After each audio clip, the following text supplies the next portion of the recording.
The story begins with an introduction to Sealand, a land beneath the ocean. This place is ruled by a deity and is home to the merfolk, but there is a terrible curse. The kings of Sealand, through generations, are all born without a heart.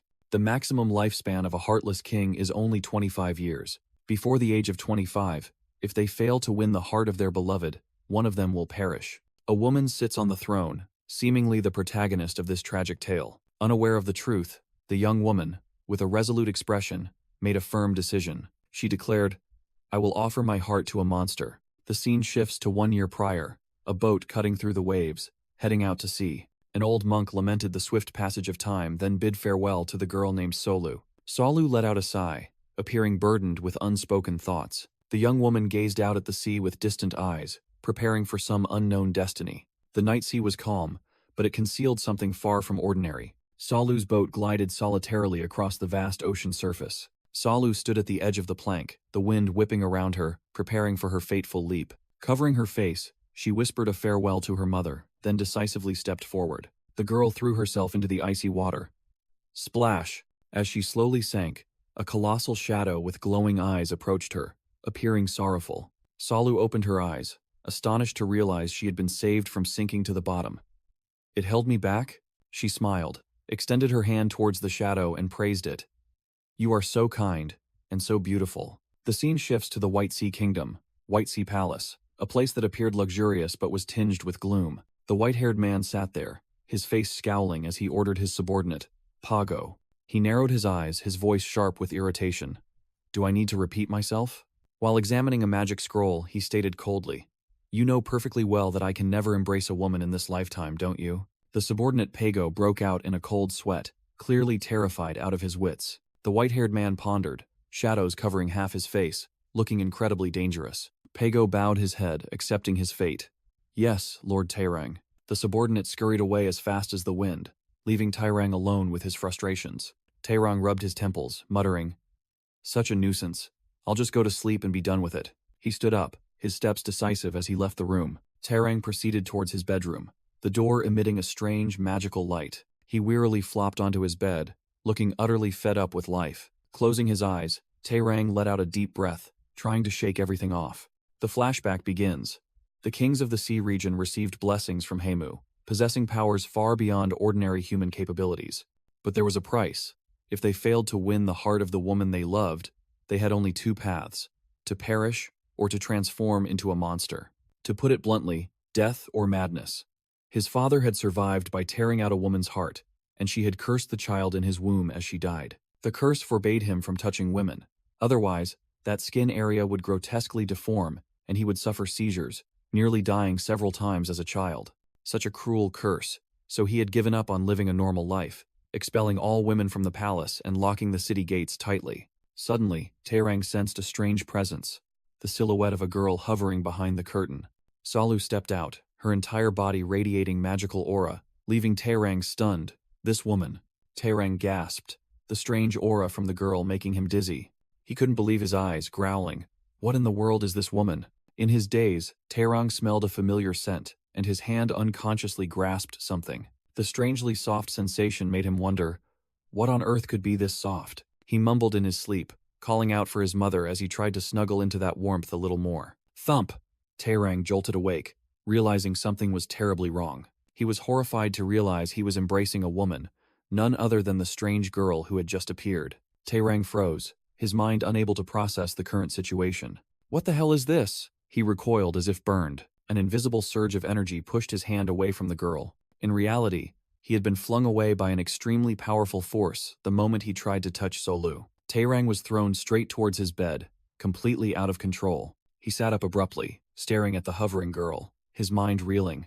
A woman in my room? The absurd scene unfolded right in his most strictly guarded room. He gritted his teeth, assuming his subordinates were up to their old tricks again, daring to sneak a woman into his room. But then another, even more terrifying thought interrupted his furious train of thought. Tairang stared at his hand, recalling the sensation of having touched her in his dream. He was stunned, realizing a shocking truth. The curse had not activated. His skin was completely normal. Just then, Solu stirred awake, her hazy eyes opening. Tairang sat on the floor, looking up at the girl with an expression that couldn't comprehend what was happening. Solu woke up suspended in midair, utterly panicked. Huh, what the hell is this? Am I flying? Taerang sat there, his sharp gaze directly questioning. Who are you? Solu panicked, her mind muddled. A man? So incredibly handsome. But wait, am I in the afterlife? He growled, his eyes seeming to pierce through her. I'm asking you. Startled out of her wits, the girl quickly replied. Me? I am Solu. Taerang sneered, clearly showing disdain. Do you think I'm curious about your name? He got straight to the point, his voice full of murderous intent. Who sent you this time? I've warned them that next time I won't go easy. Do you wish to die? Solu looked bewildered, not understanding anything. What do you mean, Your Highness? Isn't this the afterlife? Hearing the words afterlife, Taerang froze for a moment, not understanding what this girl was talking about. The girl insisted with a serious expression. It truly is the afterlife. Taerang lost his patience, an invisible force grabbing Solu. What nonsense are you spouting? Don't play games with me. Tell me quickly who sent you. Choked by the power, Solu screamed in pain, quickly begging for mercy. Ah, wait, let me go first. The energy tightened further, immobilizing her, leaving her only to endure. He observed coldly, awaiting a sensible answer, not more nonsense. Solu knew she couldn't resist and finally spoke. All right, I am. Beginning her flashback, Solu recounted her tragic past. I am Solu. People said I wouldn't live past 20 due to my frail constitution. My father died suddenly, and my family struggled to survive day by day. Images of a gaunt Solu and her siblings appeared. My siblings and I had to starve to save money for medicine. Her mother, who tried to shoulder everything, eventually fell ill and couldn't recover. The girl sank into despair, tormenting herself. It was all my fault, and I lived with a sense of guilt, until she heard news. A soul escape. Whoever volunteers as a sacrifice to the sea will receive 500 sacks of rice. In the flashback, Solu accepted her fate, thinking this was the only way to atone and help her family. The girl slowly sank to the deep seabed, accepting death as a release. Returning to the present, Solu finished her story, explaining, Didn't I die like that? That's why I thought this place was the afterlife. Taerang sneered, showing he didn't believe a word. That's quite a story. You must be a professional storyteller, huh? Solu angrily yelled. If you don't believe me, why ask? I'm not making things up. Taerang completely ignored the floating girl, turned away, and called out loudly, Pago, Pago, are you out there? Solu helplessly pleaded, Please, let me down first. While Taerang completely ignored her, the girl screamed in silent fury. Why is he ignoring me like this? The room door opened, and the guard Pago entered with a solemn expression. Pago bowed deeply. You called for me. Taerang Nim. Taerang pointed at Solu, who was floating in the air, questioning his subordinate. Was this your doing? Pago looked bewildered, not understanding what was happening. What do you mean, Your Highness? He looked up and froze when he saw a strange girl floating in his master's room. Pago panicked. How can there be a woman in your room? But Taerang immediately cut him off, his voice full of sarcasm. Aren't you my guard? Taerang's hand slowly rested on Pago's sword hilt, and the pressure skyrocketed. He grabbed Pago by the collar, his eyes as sharp as knives. Besides you, who else knows about this? Pago broke out in a cold sweat, stammering. Please forgive me. I don't know how to answer. But last night, I don't recall anything unusual. Taerang let out a soft, his expression thoughtful and calculating. He swiftly drew Pago's sword, his voice icy. It seems the security system has a flaw. And you still call yourself a guard? Taerang threw the sword to the ground, then turned, his dangerous gaze fixed on Solu. Whoosh! Taerang's sharp blade was pressed against Solu's neck, radiating intense killing intent. Solu's face went ashen, frozen before the deadly blade. Taerang turned to his subordinate, his voice nonchalant. What should we do with this girl? I plan to chop her up and feed her to the fish. Hearing that she was about to become fish food, Solu panicked utterly. Chop me up? He continued his intimidation, imagining impaling the girl to send a message to those who sent her. In Taerang's mind, blood had been spilled, a stern warning delivered. His eyes suddenly flashed with another calculation, cold and unpredictable. He muttered, but perhaps, it wouldn't hurt to keep an eye on her. The Sea King suddenly changed his mind, 180 degrees. Taerang waved his hand, ordering Pago. She's your responsibility. Report back with details when you're done. I'm leaving. Pago bowed in obedience while Solu remained suspended, trying to call out hopelessly, hello? But Taerang didn't care in the slightest, turning his back and walking away, treating her as if she were air. Solu looked bewildered, the power holding her in mid-air beginning to weaken. Poof! The power vanished, and Solu began to freefall. She screamed in terror as she plummeted straight to the ground. Thump! Pego reacted incredibly fast, lunging forward to catch Solu just before she hit the ground. Solu gasped in the guard's arms, thinking to herself, "Thank you. I really thought I was going to die." Pego held her tightly, his voice icy. "You will answer my questions truthfully. Your life depends on it." He lifted her up, his eyes full of scrutiny. "Tell me in detail everything that has happened." Solu was helpless, speechless. "Good heavens, but I just told you everything." Pago roughly hoisted Solu onto his shoulder, making her shriek. Having just recovered from the fall, Solu panted, stammering her thanks for narrowly escaping death. Without preamble, Pago cut straight to the chase with sharp eyes. "Who sent you here?" Solu looked utterly harmless, quickly explaining, "I truly don't know anything. I just opened my eyes and found myself here." Pago squinted, looking closer, and blurted out in surprise, "Up close, you're human." Solu looked bewildered, helplessly replying, "Huh?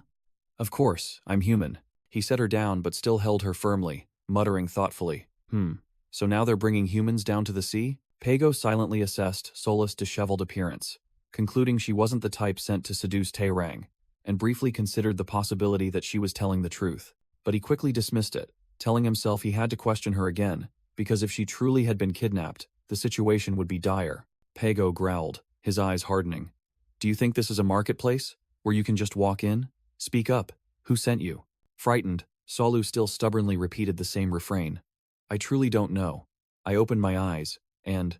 Losing patience, Pago grabbed her arm and yelled, "Still lying! Lord Taerang spared your life, yet you remain stubborn." Solu cried out in despair, "No, I'm not lying. Haven't you been listening?" A sudden, sharp pain struck, and Solu froze. Only one thought in her mind. My illness. She suddenly swayed, then fell backward, her body completely out of control. Pago was startled, quickly catching Solu's limp body, realizing she had lost consciousness. The stern guard from moments ago now had a pale face, stammering, What is this?" He immediately moved towards the west wing of the White Sea Palace. Pago stood before his master's chamber door, adjusting his attire, preparing to report. He announced to Taerang, who was seated inside. "Lord Taerang, I request permission to enter." Pago entered the room. Taerang sat waiting with a stone-cold expression. Taerang glanced up, speaking curtly. "What is it?" Pago looked a bit awkward, secretly thinking his master was still annoyed about the girl's intrusion earlier. He reported directly. "My lord, the girl in the cell suddenly fainted, so I haven't been able to send her away yet." Taerang's eyes blazed, veins throbbing on his temples. "What?" Crack. His fist clenched tightly, his patience had reached its limit. "So, you mean that girl is still in the palace?" Taerang growled, killing intent beginning to spread. Pago bowed his head, his voice hesitant. "That is." He explained that he had temporarily moved her to the furthest part of the palace, an image of Solu lying motionless on a bed appearing. Taerang ordered decisively, without a hint of hesitation, "Throw her out." Pago quickly interjected. "But that will lead to rumors of your philandering. Kicking out an unconscious woman will only make things worse." Taerang sneered contemptuously. "Why should I care about such trivial rumors? I don't care. Send her away." Pago persisted, his face hardening. "It's not that simple, my lord." He analyzed. "If we throw an unconscious girl onto the streets, gossips will take the rumors about your secret as truth." Taerang's blue eyes flashed with extreme displeasure upon hearing his reputation being discussed. He gritted his teeth, forced to change his order. "Then handle this discreetly. Don't let anyone know." Pago remained silent, accepting the new command from his master. He bowed in obedience. "Yes, I understand. I will act immediately and report the details later." After Pago left, Taerang sat alone, his expression still sullen and displeased. He clenched his fist again, clearly extremely annoyed that such a trivial matter could cause so much trouble. Taerang exhaled sharply, admitting his current feelings were indeed complex, and decided to take a bath to sort out his jumbled thoughts. In the White Sea Palace's bathhouse, he soaked in a hot tub strewn with flower petals, his rippling muscles clearly visible. He clicked his tongue in annoyance. Tsk, it really ruined the mood. "I thought I'd get a good night's sleep." Taerang lightly punched the side of the tub, his face scowling, as he recalled the recent incident. He ran a hand through his long hair, reassuring himself that, aside from that, he was fine, then wondered, could it be that I mistakenly embraced that girl in my sleep? A black and white flashback appeared, clearly confirming the scene where he had tightly embraced Solu in deep sleep. He analyzed coldly. With that level of skin-to-skin contact, the consequences should have been more severe than a mere twitch. Taerang realized something important. My body is still fine after such a long time. That means the girl's heart. He immediately dismissed that thought, hand on his forehead. No, how could it be so sudden? Taerang rose from the bath, water streaming down his toned back, muttering, if it keeps being this chaotic, I'll surely die early. He walked barefoot on the wooden floor, his mind beginning to shift. However, if today's incident wasn't a misunderstanding, several subordinates immediately appeared, helping him put on his formal attire, while he remained lost in thought. He told himself that he had acted too emotionally, unlike his usual self, and this might be his last chance to obtain a heart. Donning his magnificent robe, Taerang regained his regal demeanor, deciding he needed to learn more about that girl. Salu slowly opened her eyes on an unfamiliar bed, her head still buzzing. She sat up, holding her head, wondering, good heavens, my head. Did I faint again? Pago appeared at the door, announcing, ah, you're finally awake. Salu, right? Get up, you might be tired, but we have to go. Salu stared blankly at the subordinate, completely unaware of her whereabouts. Pago gestured for her to follow. I'll explain on the way, let's go. Salu was still dazed, her hand on her forehead, but she staggered to her feet, reluctantly agreeing. Salu staggered, still dizzy after waking up. She clutched her head, complaining about the familiar headache she got every time she fainted. The subordinate Pago suddenly announced, we've arrived, leaving Salu bewildered. Before her was a shimmering, mystical abyss with glowing flowers, an unbelievable sight. Salu was completely captivated, her eyes shining brightly as she asked about the glowing plants. She smiled wistfully, thinking her mother would surely love this beautiful scenery too. Lost in admiring the view, Salu was suddenly pushed by a strong force from behind, causing her to lose balance. She fell to her knees, a sharp pain shooting through them. Salu spun around, startled, wondering who had just played a dirty trick on her. What met her eyes was a sharp, menacing blue pupil, belonging to a monster. A gigantic dragon-headed monster emerged from the shadows, terrifying Salu, who stammered, monster? Contrary to its fierce appearance, the monster obediently nuzzled its head into Pago's hand. The subordinate calmly patted the beast, showing no sign of fear whatsoever. Pago explained that this was a sea dragon, a gentle creature, then extended his hand. Take my hand. Salu hesitated for a moment, then placed her hand in his. Pago lifted her onto the sea dragon's back, making Salu stiffen with fear. He held her firmly, explaining that this place was in the mountains, and walking was not an option. Pago thought to himself that even if Taerang seemed to want her gone, he would bring her safely to the surface. The sea dragon roared once, then spread its wings and soared into the night sky. Salu shrieked at the height, but Pago coldly warned her, be quiet, unless you want the dragon to panic and fly even higher. Soaring through the night sky, the sea dragon glided past rolling mountain ranges while Salu mumbled, too high, so scary. Amidst the dark scenery, Salu suddenly spotted an area sparkling with brilliant golden lights. Regaining her composure, she turned to the subordinate and asked, I have a question, what are those lights? Pago glanced down at the sparkling area and replied, ah, you mean the lights from the guest houses? Salu was astonished by the beautiful sight, exclaiming, wow, it's so beautifully sparkling. Pago thought to himself that since the girl would lose her memory once she reached the surface anyway, revealing a little information wouldn't hurt, then began to explain.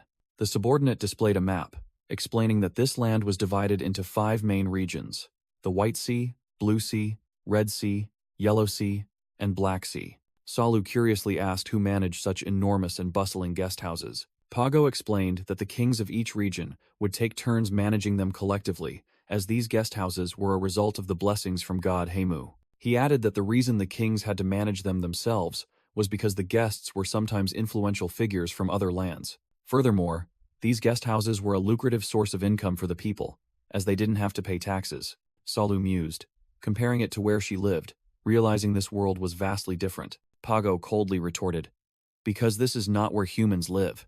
Nevertheless, Salu still felt that the kings here must be warm-hearted individuals to care for their people so much. Pago agreed, saying they did so for the entire land, and even a seemingly ice-cold Taerang was no exception. Suddenly, a pitch-black arrow tore through the air, whizzing past right in front of Salu. Whoosh! The arrow grazed Pago's cheek, leaving a streak of blood as a dark shadow darted past incredibly fast. The subordinate roared in anger. Hey! Pago immediately drew his sword, his face paling as he cursed, realizing the situation was dire. Before them, a gigantic shadow monster loomed into view, making Pago exclaim, Why now of all times? Whoosh! A pitch-black whip tore through the air, lashing straight towards its target. Pago embraced Solu, dodging the attack, but both were struck, blood splattering. The guard gritted his teeth and cursed. Shit! A hideous, octopus-like monster hovered in the air, preparing for its next attack. Pago realized the situation, his eyes wide. It's coming. He told himself this was too difficult. He couldn't handle the monster alone, especially while also protecting someone else. In this critical moment, Pago decided he had to call for reinforcements, his hand reaching for the whistle around his neck. I must blow the whistle to call Lord Tairang for help. He turned to Salu, who was fading due to her wounds. Pago shook her awake, his voice urgent. Hey, are you all right? Can you hear me? The monster roared, preparing to charge, and Pago yelled, I need your help. He pointed to the whistle. Blow the whistle around my neck while I block their attack. Pago growled, his eyes pleading. Hurry. Salu snapped awake, and despite her bleeding hand and extreme fear, she replied, All right. The monster swooped down with terrifying speed. Whoosh! A long whip suddenly lashed out horizontally, striking the monster away in an instant. Numerous tentacles of the monster were severed by the lightning-fast whip strikes. Pago was stunned, recognizing the familiar weapon. That whip! A teasing female voice echoed from behind, revealing sharp fangs. Oh my Pago! Yoncho, a red-haired woman, appeared on the back of another dragon, her whip still swinging in her hand, and scoffed. So, you found yourself a girl? Pago looked at the newcomer, his voice full of suspicion. You arrived really fast. It's as if you were waiting? But Yoncho merely chuckled and continued to tease. Who said so? And what's this? You wouldn't even look at women. But now you're like this. Pago brushed off the taunts, declaring he would deal with the monsters first, and settle the score later. Yoncho scoffed. All right, why are you always so shy? We're used to dealing with these small fry.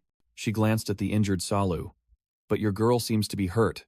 Go take care of her. Pago quickly and vehemently denied. She is not my girl. Yoncho sneered, swinging her whip challengingly. All right, let's finish this. Bring it on. Whoosh! The whip sliced through the air, tearing apart a flying octopus monster in the blink of an eye. Pago shielded Solu while using his sword to cut down the bodies of the approaching monsters. In the night sky, Pago and his sea dragon were surrounded by hordes of monsters. Yoncho swung her whip, sweeping away a large number of enemies, and growled, How dare you? Pago broke into a cold sweat, thinking that this opponent was as strong as a dozen soldiers from the Sea Kingdom. Seeing Yoncho single-handedly take on the entire horde of monsters, Pago truly realized how overwhelmingly powerful her skill level was. Yoncho turned back and proposed, Pago, it would be so boring if Tairang came. How about just the two of us have some fun, all right? Pago frankly admitted his inferior skill. I'm sorry, but I'm not as strong as you. Yoncho. I'd rather Lord Tairang come. Yoncho pouted, and her dragon also looked helpless. This is really happening now. Suddenly, a cold voice echoed from behind Yoncho. There you are, Pago. Tairang appeared in a magnificent dragon robe, his gaze sharp. You didn't go too far. Yoncho was startled by Tairang's sudden appearance, but he coldly declared, I didn't come for the monster, nor to interfere in your battle. Tairang's gaze swept across the battlefield, stopping at the injured girl. Aside from that girl seems to be bleeding from her hand. Pago quickly reported, She is indeed injured, but if the bleeding is stopped quickly, it's not a fatal wound. Tairang's eyes flashed with a cold glint, as if he had locked onto his target. Another grotesque monster appeared, its face swollen and blistered, eyes bulging and looking utterly furious. Yoncho scoffed, Oh? That one seems to be enraged. It probably needs a hand. Meanwhile, another monster resembling a spiky manta ray had been impaled. Pago strained his eyes, discerning the attack's trajectory, the direction of the scales. He immediately realized, the spikes are aimed directly at Lord Tairang. Pago yelled out, trying to warn from behind. Lord Tairang, be careful. In vain, a rain of dark spikes shot straight at Tairang with terrifying speed. But Tairang merely raised his hand, his expression unchanged, the bloodstain still visible on his finger. A surge of pure white energy erupted from his palm, easily blocking the monster's entire attack. Salu regained consciousness in midair, still groggy. What's happening? She felt something warm on her chest, and softly uttered a confused, Huh? Salu was aghast, looking at her hand placed on her chest, blood having spread everywhere from the wound. She frantically wondered, Where is this blood coming from? Pago anxiously shook her. Hey, what's wrong? But Salu had already passed out, weakly uttering, My body. The monster's attack had struck Pago's sea dragon, causing both of them to lose balance. Pago screamed in horror as both he and Solu fell from the dragon's back. In midair, Pago realized a horrifying truth. I touched that girl. Cut to Pago standing in a room, still in shock but completely unharmed, asking Tairang, "But you're still all right, aren't you?" Tairang calmly replied, "Yes, I suppose so." Pago continued to report, his face still tense. "It wasn't a light touch. I held her very tightly." Tairang raised his hand, confirming. "I observed very carefully, in case of convulsions, pain, or rash. But there was nothing. Until now." Pago bowed his head, coming to a shocking conclusion. That means Lord Tairang can now have a heart. Pago's face lit up with joy, thinking to himself that his master would no longer have to die. But Tairang's hand suddenly twitched, his fingers twisting grotesquely. Tairang suppressed his pain, ordering his subordinate, "Pago, it will be very busy from now on, prepare yourself." As soon as he finished speaking, a wave of pain struck him, making him gasp for breath. In a strange night, Solu found herself lying in darkness, faint groans echoing around her. Amidst the dense darkness, the young girl fearfully ran towards a faint, flickering light source. But what awaited her at the end of the path was only a blood-soaked body, collapsed in solitude and despair. That person's lifeless eyes were stained with a deadly red hue. Back in the present, Tairang put on a red ring to suppress the convulsions in his finger. He sat in contemplation, holding a blank piece of paper. Tairang's mind turned back to the girl, thinking, "It's been a week since she arrived here." Meanwhile, Solu remained in a coma on the bed, her entire body wrapped in bandages, making others worried.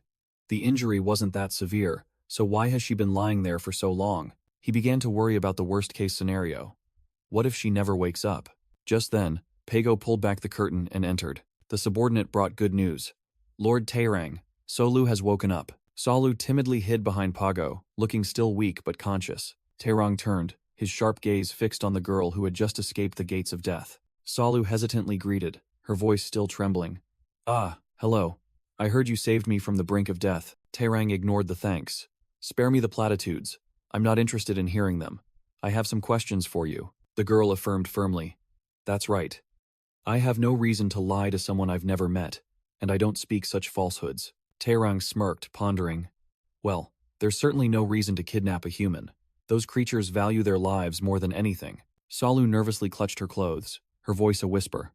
"I'm sorry, but may I ask where this is?" Still utterly bewildered, she turned to Pago. "I'm so confused.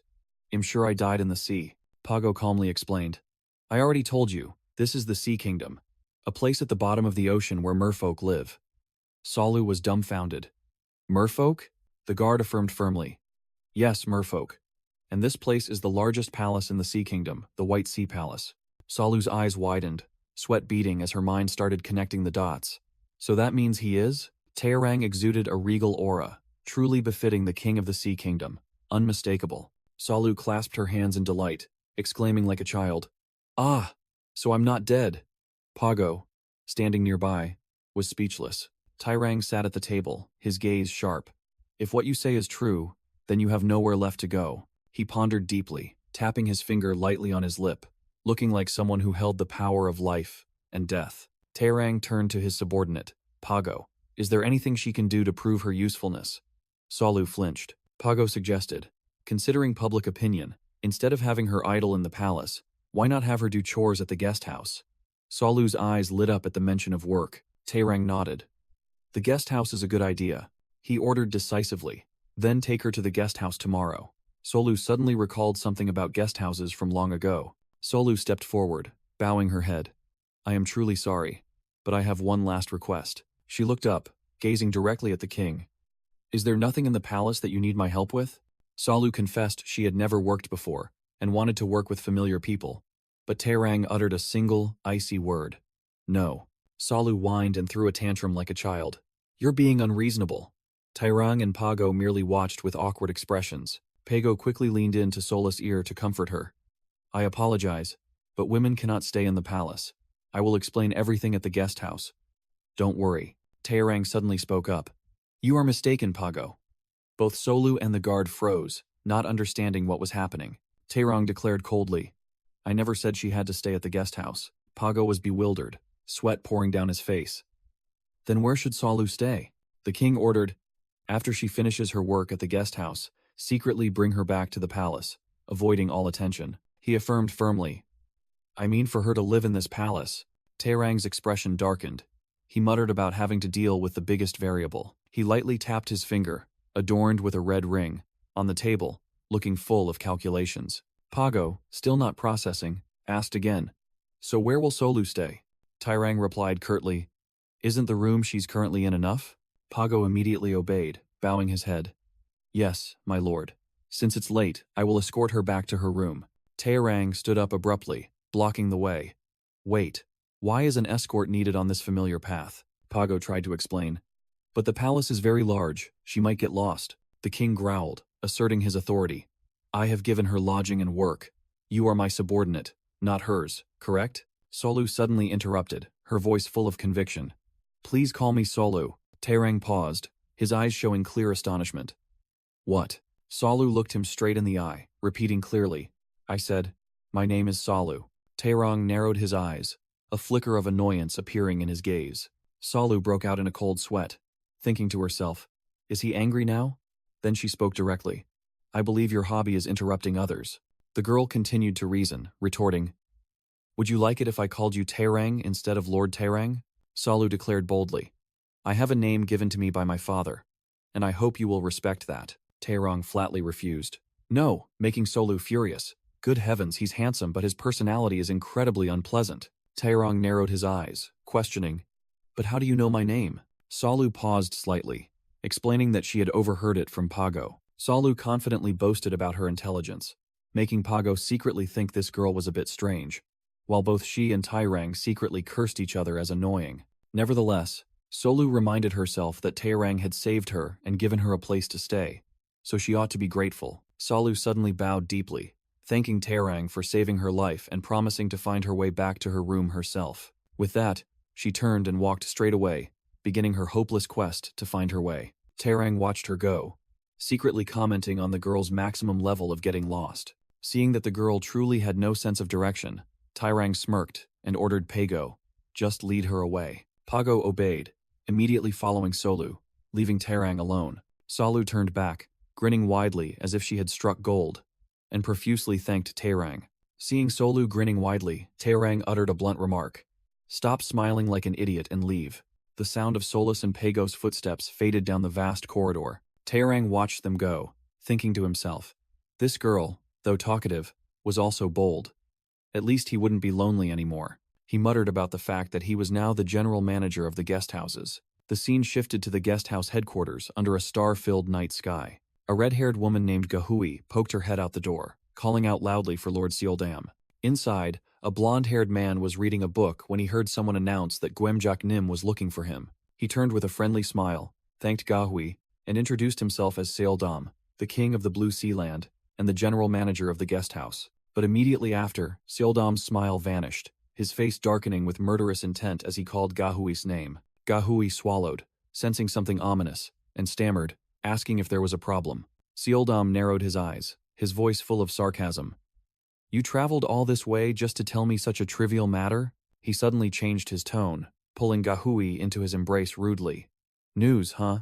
I'm so touched that you went to such lengths to see me. Gahui was sweating, trying to explain in an awkward position that the guest house was short-staffed, while Sealdam nonchalantly enjoyed himself. With that, Sealdam abruptly turned away, waving goodbye to Gahui cheerfully as if nothing had happened, leaving her still frozen in place. Gahui thought to herself, Lord Sealdam is indeed a kind person with a charming appearance, but his true nature is not so simple. Immediately, Sealdam switched back to his charming facade, blocking the path of another maid carrying items and asking her questions in a friendly manner. The maid secretly compared. No one would think this man is the king of the Blue Sea Land. If only he were even a fraction like Lord Taerang. The scene shifted, and footsteps echoed on the paved path. Solu was walking behind Pago under the star-filled night sky of the palace. She looked around, overwhelmed by the vastness of the palace that she hadn't noticed upon arrival. Solu breathed a sigh of relief, thinking to herself that if she had walked alone, she would surely have been lost long ago. Suddenly, Solu was astonished to see fish swimming suspended in mid-air as if this were an underwater world. Overcome with curiosity, Solu tugged at Pago's sleeve, hesitantly calling his name and saying she had something to ask. Pago told her she could just call him by his name, but Solu insisted on maintaining proper etiquette, Salu looked down at his feet and asked a blunt question. But are you also a merfolk? Pago confirmed that the sea land was a nation of merfolk, so naturally, he was also merfolk. But Salu still wondered, because the merfolk she knew had fins. He explained that they could freely change their appearance between human and merfolk forms. When they didn't need to swim, they would manifest legs like humans. Salu continued to ask if this place was truly located under the sea, and the answer she received was that, technically, it was a different place. Salu nodded. She had guessed as much since she could still breathe, but the sight of fish swimming overhead made her feel as if she were truly at the bottom of the sea. Curiously, she reached out her hand, touching a fish swimming past, completely enchanted by this fantastical world. Salu thought to herself that these fish swimming in the sky were just like her pet Goldie back home. She turned to call Pago and asked a very sensitive question directly. What kind of person is His Majesty Tairang? Pago immediately tapped Solu's head lightly, warning her in a stern voice to speak carefully. Salu rubbed her head, stubbornly correcting him. I am Salu, not the girl. But Pago still sternly reminded her that it was a forbidden question. Salu retorted quickly, saying she only dared to ask because it was just the two of them, and praised his good answer. But Pago coldly demanded that she be cautious with the person she was about to serve. Doused with a bucket of cold water, Solu bowed her head in apology, telling herself that she couldn't casually ask questions about the king like that. She felt uneasy, wondering if she should apologize to Pago again, because she truly meant no harm. The two walked in silence, the atmosphere somewhat awkward. Suddenly, Pago spoke, making a startling statement about the king. He is a terrifying person. Salu froze, asking blankly, Pardon? Pago confirmed he was talking about Tairang, which only confused Solu further. He added an even more shocking statement. He is a pitiful and lonely person. Salu was dumbfounded, while Pago slapped his own face, muttering that he had gotten carried away by her aura and spoken out of turn. Salu mumbled, processing the new information. So, he is a terrifying person yet pitiful and lonely? Pago stopped before a large wooden door, his movement decisive. He was silent for a moment, the atmosphere a little tense. Finally, Pago turned and announced, We've arrived. There's a place for you to bathe. Please go inside by yourself. He unexpectedly raised his hand and gently patted Solu's head, praising her for her hard work and advising her to rest well. Solu thanked him, bewildered. But in her mind, she wondered if he had deliberately avoided her question. Pago said nothing more, quietly turning and walking away down the corridor lit by red lanterns. Pago stood outside, his mind taut with the thought, if Tairang takes Solu's heart, then that girl will surely perish. Tairang was silent, his hand propping his chin in thought, the atmosphere as heavy as lead. Pago tiptoed in, his voice hesitant. Your Majesty Tairang, he bravely asked directly. I am wondering, is it truly all right to take Solu's heart? Tairang replied curtly, his eyes not leaving the scroll. Is there any reason why it wouldn't be? Pago continued to persuade, arguing that taking the heart of an unrelated person was not right, and suggested experimenting on other women. The memory of another woman collapsing dead with a dagger in her back suddenly flooded Tairang's mind. He growled, his face clearly showing disgust. Unnecessary. I am utterly fed up with women. Pago could only break out in a cold sweat, thinking to himself that this was exactly the reaction he had anticipated from his lord. Tairang concluded coldly, This is for the best. He asserted that Solu was a woman, but she wasn't kidnapped. She came here voluntarily, so there was nothing to hesitate about. Tairang's blue eyes gleamed with cold determination. Tairang turned and asked Pago directly. To take her heart, I must spend the night with her, correct? Pago confirmed. That is correct. But your Majesty must make her fall in love with you first. Tairang looked uncomfortable, muttering that this wouldn't be easy, and wondering why other kings could be so calm about such matters. Tairang suddenly turned to question Pago, his gaze sharp. Do you also think I am cruel for having to sacrifice others to survive? Pago did not flinch, responding firmly. No, your Majesty. The cruelty lies in the fate you must bear. Pago felt uneasy for Solu, but then told himself that now was not the time for pity. Tairang turned his back, his voice softening slightly. Very well, at least I see your loyalty. Tairang coldly told himself that he would feel nothing, merely acting to capture the girl's heart. Pago froze, his face clearly showing worry and unease. Tairang glanced, reading his subordinate's thoughts. I can tell what you're thinking just by looking at your face. He stood up, ordering Pago to take a night stroll with him. Under the night sky, Tairang suddenly called Pago's name. Tairang turned, asking a fatal question directly. Do you want her to live? Pago bowed his head, admitting, It would be a lie if I said no. I have heard too much about her circumstances. Taerang continued to press, his voice sharp and cold. So, you want me to abandon her and die? Pago immediately affirmed his absolute loyalty, stating that he wished for nothing more than the well-being of the White Sea Land and Taerang himself. Taerang and Pago walked silently into the night. Pago could not suppress his worry, and spoke up to dissuade him. My lord, bringing Solu to the guest house is too dangerous. Seoldam is also there. Taerang brushed him off, his voice full of sarcasm. Are you accusing my sincere friend? This made Pago turn pale and quickly deny it. Taerang continued to reassure him confidently, suggesting that Seoldam had his own taste and wouldn't pay attention to an ordinary girl. He asserted that Seoldam would not be informed of the actual situation, so there was nothing to worry about. But in Pago's mind, a different truth was screaming.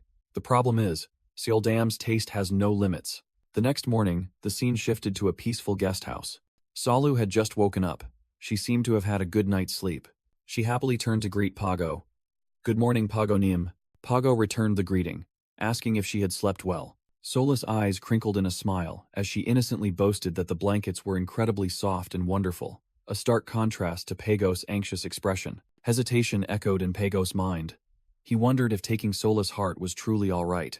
Taerang retorted sharply in his mind, lightly biting his finger. Is there any reason not to? He stated bluntly. If you think I'm cruel for sacrificing others to survive, then yes, I am cruel. Pago realized arguing was futile. He decided to cast aside his emotions and carry out the mission.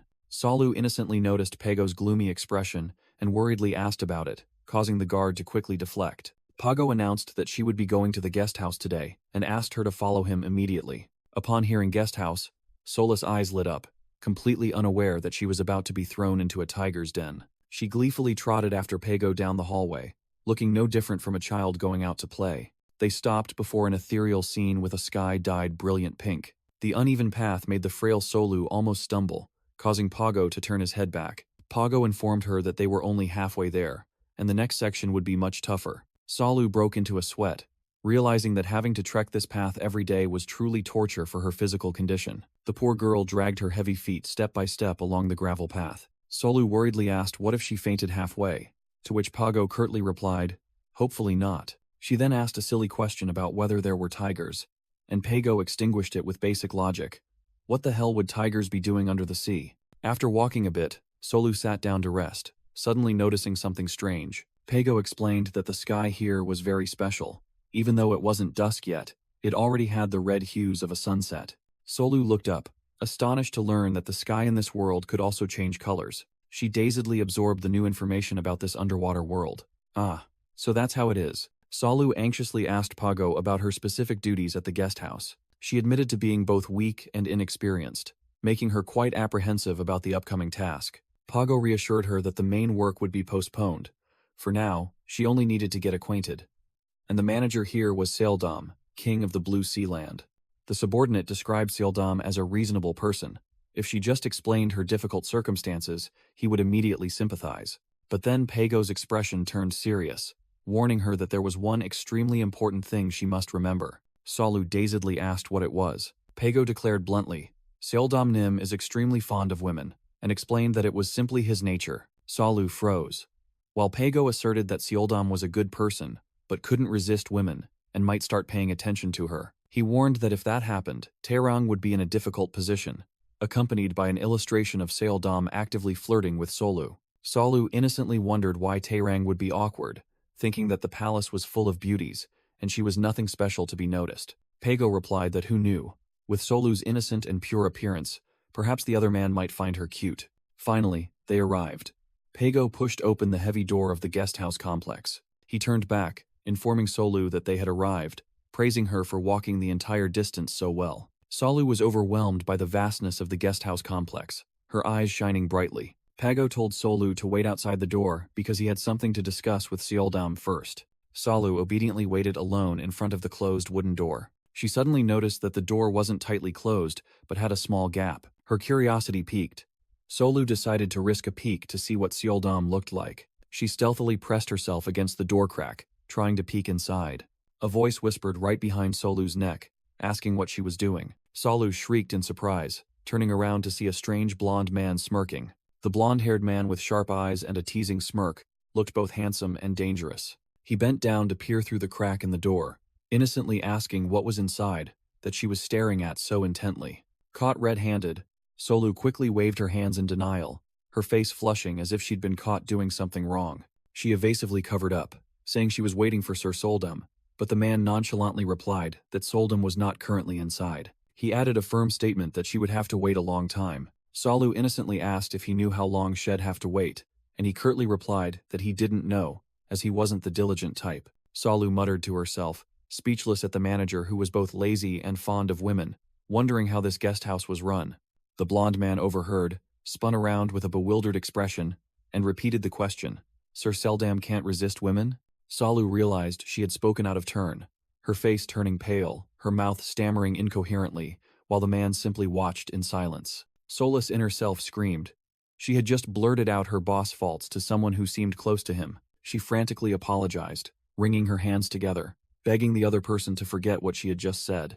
The blonde man sneered, casually admitting it was an undeniable truth, then asked if she had come here alone. Solu quickly explained that she came with Pago and he was inside. The blonde man seemed to understand upon hearing Pago's name. The strange man turned and walked towards the door. Just then, Pago stepped out, bowing deeply in greeting. Sir Seldam, you have arrived. I was waiting for you. The blonde-haired man, who was Seldam, smirked at Pago, a smile full of hidden meaning. Seldam glanced towards Solu, who was frozen in place, and teased. It seems a cute girl is looking for me. Seldam turned to face Pago, his voice icy. What are you doing here? Pago reported clearly, saying he came on behalf of Terang, and asked Seldam to find work for the girl. Seldam feigned surprise. Terang sent a woman here? Pago firmly asserted that the girl was very important, hoping Seldam would take care of her. Seldam smirked, his golden eyes flashing with a dangerous glint as he murmured. A woman important to Terang? The blonde man's eyes crinkled as he smiled, feigning full understanding of the matter, assuming Terang wanted to hide the girl from public attention. Pago honestly added that the girl had an illness. Seldam feigned concern, asking for more details about the illness, and learned that the girl often fainted. The blonde man chuckled to himself, repeating the word faint as if he had just found a new toy. Seldam sneered, his tone full of innuendo. So that means I shouldn't take my eyes off her, right? Pago was speechless upon hearing this, sensing something ominous. Seldam grinned widely, reassuring Pago to rest easy, promising he wouldn't take his eyes off the girl for a second. Seldam's golden eyes gleamed with a predatory look, reaffirming his promise. Pago broke out in a cold sweat, his mind racing. Damn it, entrusting a woman to Seldam was truly a terrible choice. The guard cursed himself for having given a lamb to a wolf, and felt he had to give a few warnings. Seldam patted Pago's shoulder, smiling intimately. Oh right, keep my identity a secret for a while, okay? He continued his act, saying he wanted to get to know his best friend's friend. Pago awkwardly questioned him, but Seldam nonchalantly replied, Well, that's true, but when I was talking to her, I heard someone bad-mouthing me. Pago's face turned pale, sweat pouring down as Seldam recounted how someone had shown prejudice against the name Seldam. Pago felt a chill down his spine, realizing Seldam had completely seen through him. Damn it, he knows what I said to Solu. Seldam declared the situation resolved, inviting him to go outside because she was surely waiting. He nonchalantly said that since it was the girl's first day, he would personally give her a tour of the guest house. Seldam turned to look at Pago, smiling meaningfully and subtly dismissing him. Pago, you may rest now. He tilted his head, his smile growing more cunning, re-emphasizing his question. Pago broke out in a cold sweat, trying to reclaim the task, but Seldam cut him off, declaring himself a man of leisure. Seldam thought to himself.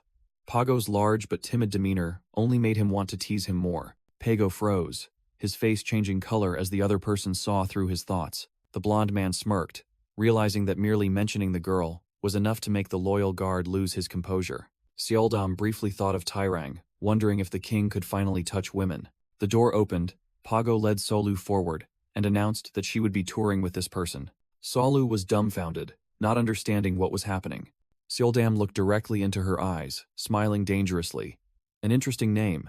Hello, Solu. Solu broke out in a cold sweat, stammering a greeting back, while her mind screamed at her for having bad-mouthed the wrong person.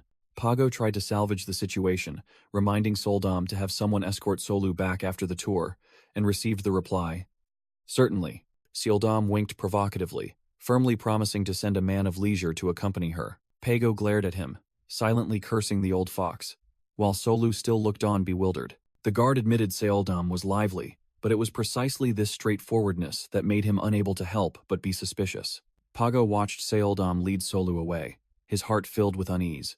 Is it really all right to let them go together like this? Seoldam offered a meaningful smile and began to lead the way. Solu quietly followed him, entering the main building of the guest house. The girl was overwhelmed, unable to believe such a stunning structure could stretch across an entire mountainside. Seoldam led her into a luxurious corridor, allowing her to observe on her own. Solu looked around everywhere, her eyes wide with wonder at the guest house's opulence. She saw a female staff member busy with a pile of documents, looking extremely professional. Solu started to feel intimidated, wondering what a clueless person like herself could possibly do in a place of this caliber. As if reading her thoughts, Seoldam casually remarked that given Solu's physical condition, assisting guests would be impossible as she might faint at any moment. He continued to belittle her, pointing to someone cleaning and stating that strenuous work like mopping was clearly not an option either. Seoldam suggested an accounting position since it didn't require manual labor, but Solu could only remain silent. He then delivered another critical blow. No, the ledgers here involve massive sums of money, requiring high professional qualifications. Solu officially felt like a useless person, thinking she could do anything but realizing she couldn't do anything at all. Suddenly, two women dressed splendidly, radiating an extraordinary aura, walked in. Solu's jaw dropped, secretly thinking these must be customers, wondering how they could be so beautiful and elegant. Seoldam overheard, turned around, and innocently asked, "Beautiful customers? Where?"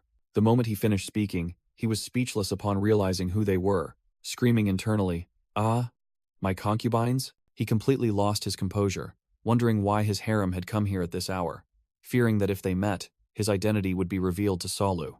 With no other choice, Seoldam acted swiftly, grabbing Solu. He pulled her behind a towering bookshelf so they could both hide. Pulled into hiding, Solu asked in a panic, "What are you doing, sir?" Seoldam just motioned. "Shh." The blonde-haired man leaned close, whispering with a mischievous look, "It's a bit sudden, but want to play a game?" Standing afar, Pago could only sigh helplessly, worried about the fate of those two. Pago recalled Seoldam's intimacy with another woman, secretly thinking that this man already had a heart and couldn't be corrupted. But Solu was Taerang's first and last chance. He absolutely couldn't lose her. The guard began to sink deeper into a tangled mess of thoughts, fearing Solu would fall for Seoldam's gentleness. Pago wrung his hands, not understanding how his master Taerang could remain so calm in this situation. He let out a breath, trying to reassure himself. No, Seoldam and Taerang are best friends. They know each other well. What could possibly happen? He told himself. All of a sudden, Seoldam pulled Solu into his embrace. Solu froze, her eyes wide and mouth agape, completely bewildered by what was happening. She screamed in her head, "What is this? Why is he suddenly hugging me?" She also wondered if there was no distinction between men and women in this sea realm, given his casual actions. Seoldam smirked, casually admitting, "Well, I can't deny it." Solu pouted, acknowledging that the men here were all top tier, much handsomer than her old neighbor Dongsam. Seeing her lost in thought, Seoldam asked, "What are you thinking about so intently?" Which made Solu startle and vehemently deny it. Solu stammered, changing the subject. "What game were you talking about, sir?" Seoldam replied nonchalantly. "Hide and seek, perhaps?" As they hid behind the bookshelf, Seoldam chuckled. "Ha ha, a game is only fun when it's surprising, isn't it?" While Solu remained bewildered. The blonde-haired man ordered with a cunning smile, "All right, Solu, go check if those two women have left, okay?" And the girl, who didn't know how to refuse, obediently agreed. Solu cautiously peeked her head out from behind the manager's back. The hallway was deserted. It seemed their enemies had left. She turned back and whispered to Seoldam, "They're gone. I can't see them anymore. They must have left." Seoldam chuckled teasingly. "You say you don't want to, but you're quite enthusiastic about playing along, aren't you?" Solu was speechless. She blushed and argued vehemently, "Because you said it was a game of hide and seek." The blonde-haired man laughed heartily, raising his hands in surrender. "Ha ha, just kidding, just kidding." Seoldam looked at Solu with a calculating gaze, secretly pondering her name. In his eyes, Solu appeared as a pure flower, a rare gem in this sea realm, unlike his flashy concubines, and that very fact intrigued him. The blonde-haired man muttered to himself with a half-smile. "Quite adorable, actually." Solu, seeing him staring intently, asked, "What did you just say, sir?" Seoldam startled and vehemently denied. "Huh? Oh, nothing." He He sank back into thought, imagining Taerang standing next to Solu, guessing that his friend intended to win her heart. Seoldam's eyes flashed with regret, thinking that if Taerang could touch women, he would have to retreat, then suddenly asked, "Oh right, I still don't know your name. What is it?" Solu gave a radiant smile, innocently introducing herself. "I am Solu, sir. It's a pleasure to meet you, and I hope for your kind consideration." Solu's captivating smile made Seoldam freeze. He was completely stunned by her innocence. The blonde-haired man was utterly flustered, his mind racing. This is too confusing. This feeling must be. Seoldam turned away, battling his inner thoughts. It's true that a flower with an owner is more attractive, but I can't possibly steal my friend's person. He clenched his fist, admonishing himself. Snap out of it, Seoldam. No matter how much you're infatuated, this is not allowed. Solu saw him remain strangely silent, her face bewildered, not understanding what was happening. Seoldam snapped out of it, pressed his face close to hers again, repeating the question as if suffering from temporary amnesia. "Hey, I asked for your name." Cornered by the question, Seoldam cleverly borrowed a random name. "My name? Oh right, it's Banyu." He secretly thought that the real Banyu surely couldn't meet Solu, so had borrowed the name temporarily, muttering in his head, "Sorry, Banyu." Solu innocently asked immediately, "So, what do you do at this guest house, Sir Banyu?" Seoldam answered vaguely, feigning mystery. I just do all sorts of miscellaneous things, this and that." Solu narrowed her eyes, scrutinizing him, beginning to suspect that this Banyu fellow seemed as useless as herself. She delivered a critical blow, directly. "You look too thin, and you're even smaller than Taerang Nim." Seoldam was embarrassed and quickly defended himself. "Don't be so blunt, Solu. I may look like this, but I am a strong man who fulfills his duties." He continued to argue vehemently. "I don't do many tasks because I'm incompetent, but because I have diverse skills." Solu, misunderstanding, patted his hand to comfort him. "It's okay, I understand how you feel, just be honest with me." Seoldam was speechless at her naivety, while Solu put on a sympathetic face. "You poor thing." Seoldam smirked, secretly assessing. This girl has an eccentric side.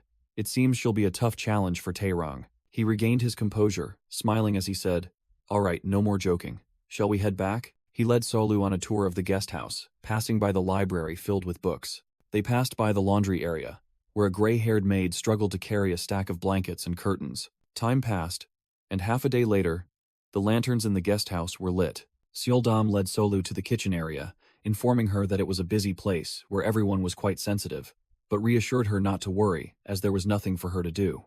He turned to her, acting like the boss, and asked, "Understood?" As soon as he finished speaking, he turned around and was startled to find Solu already standing right behind him.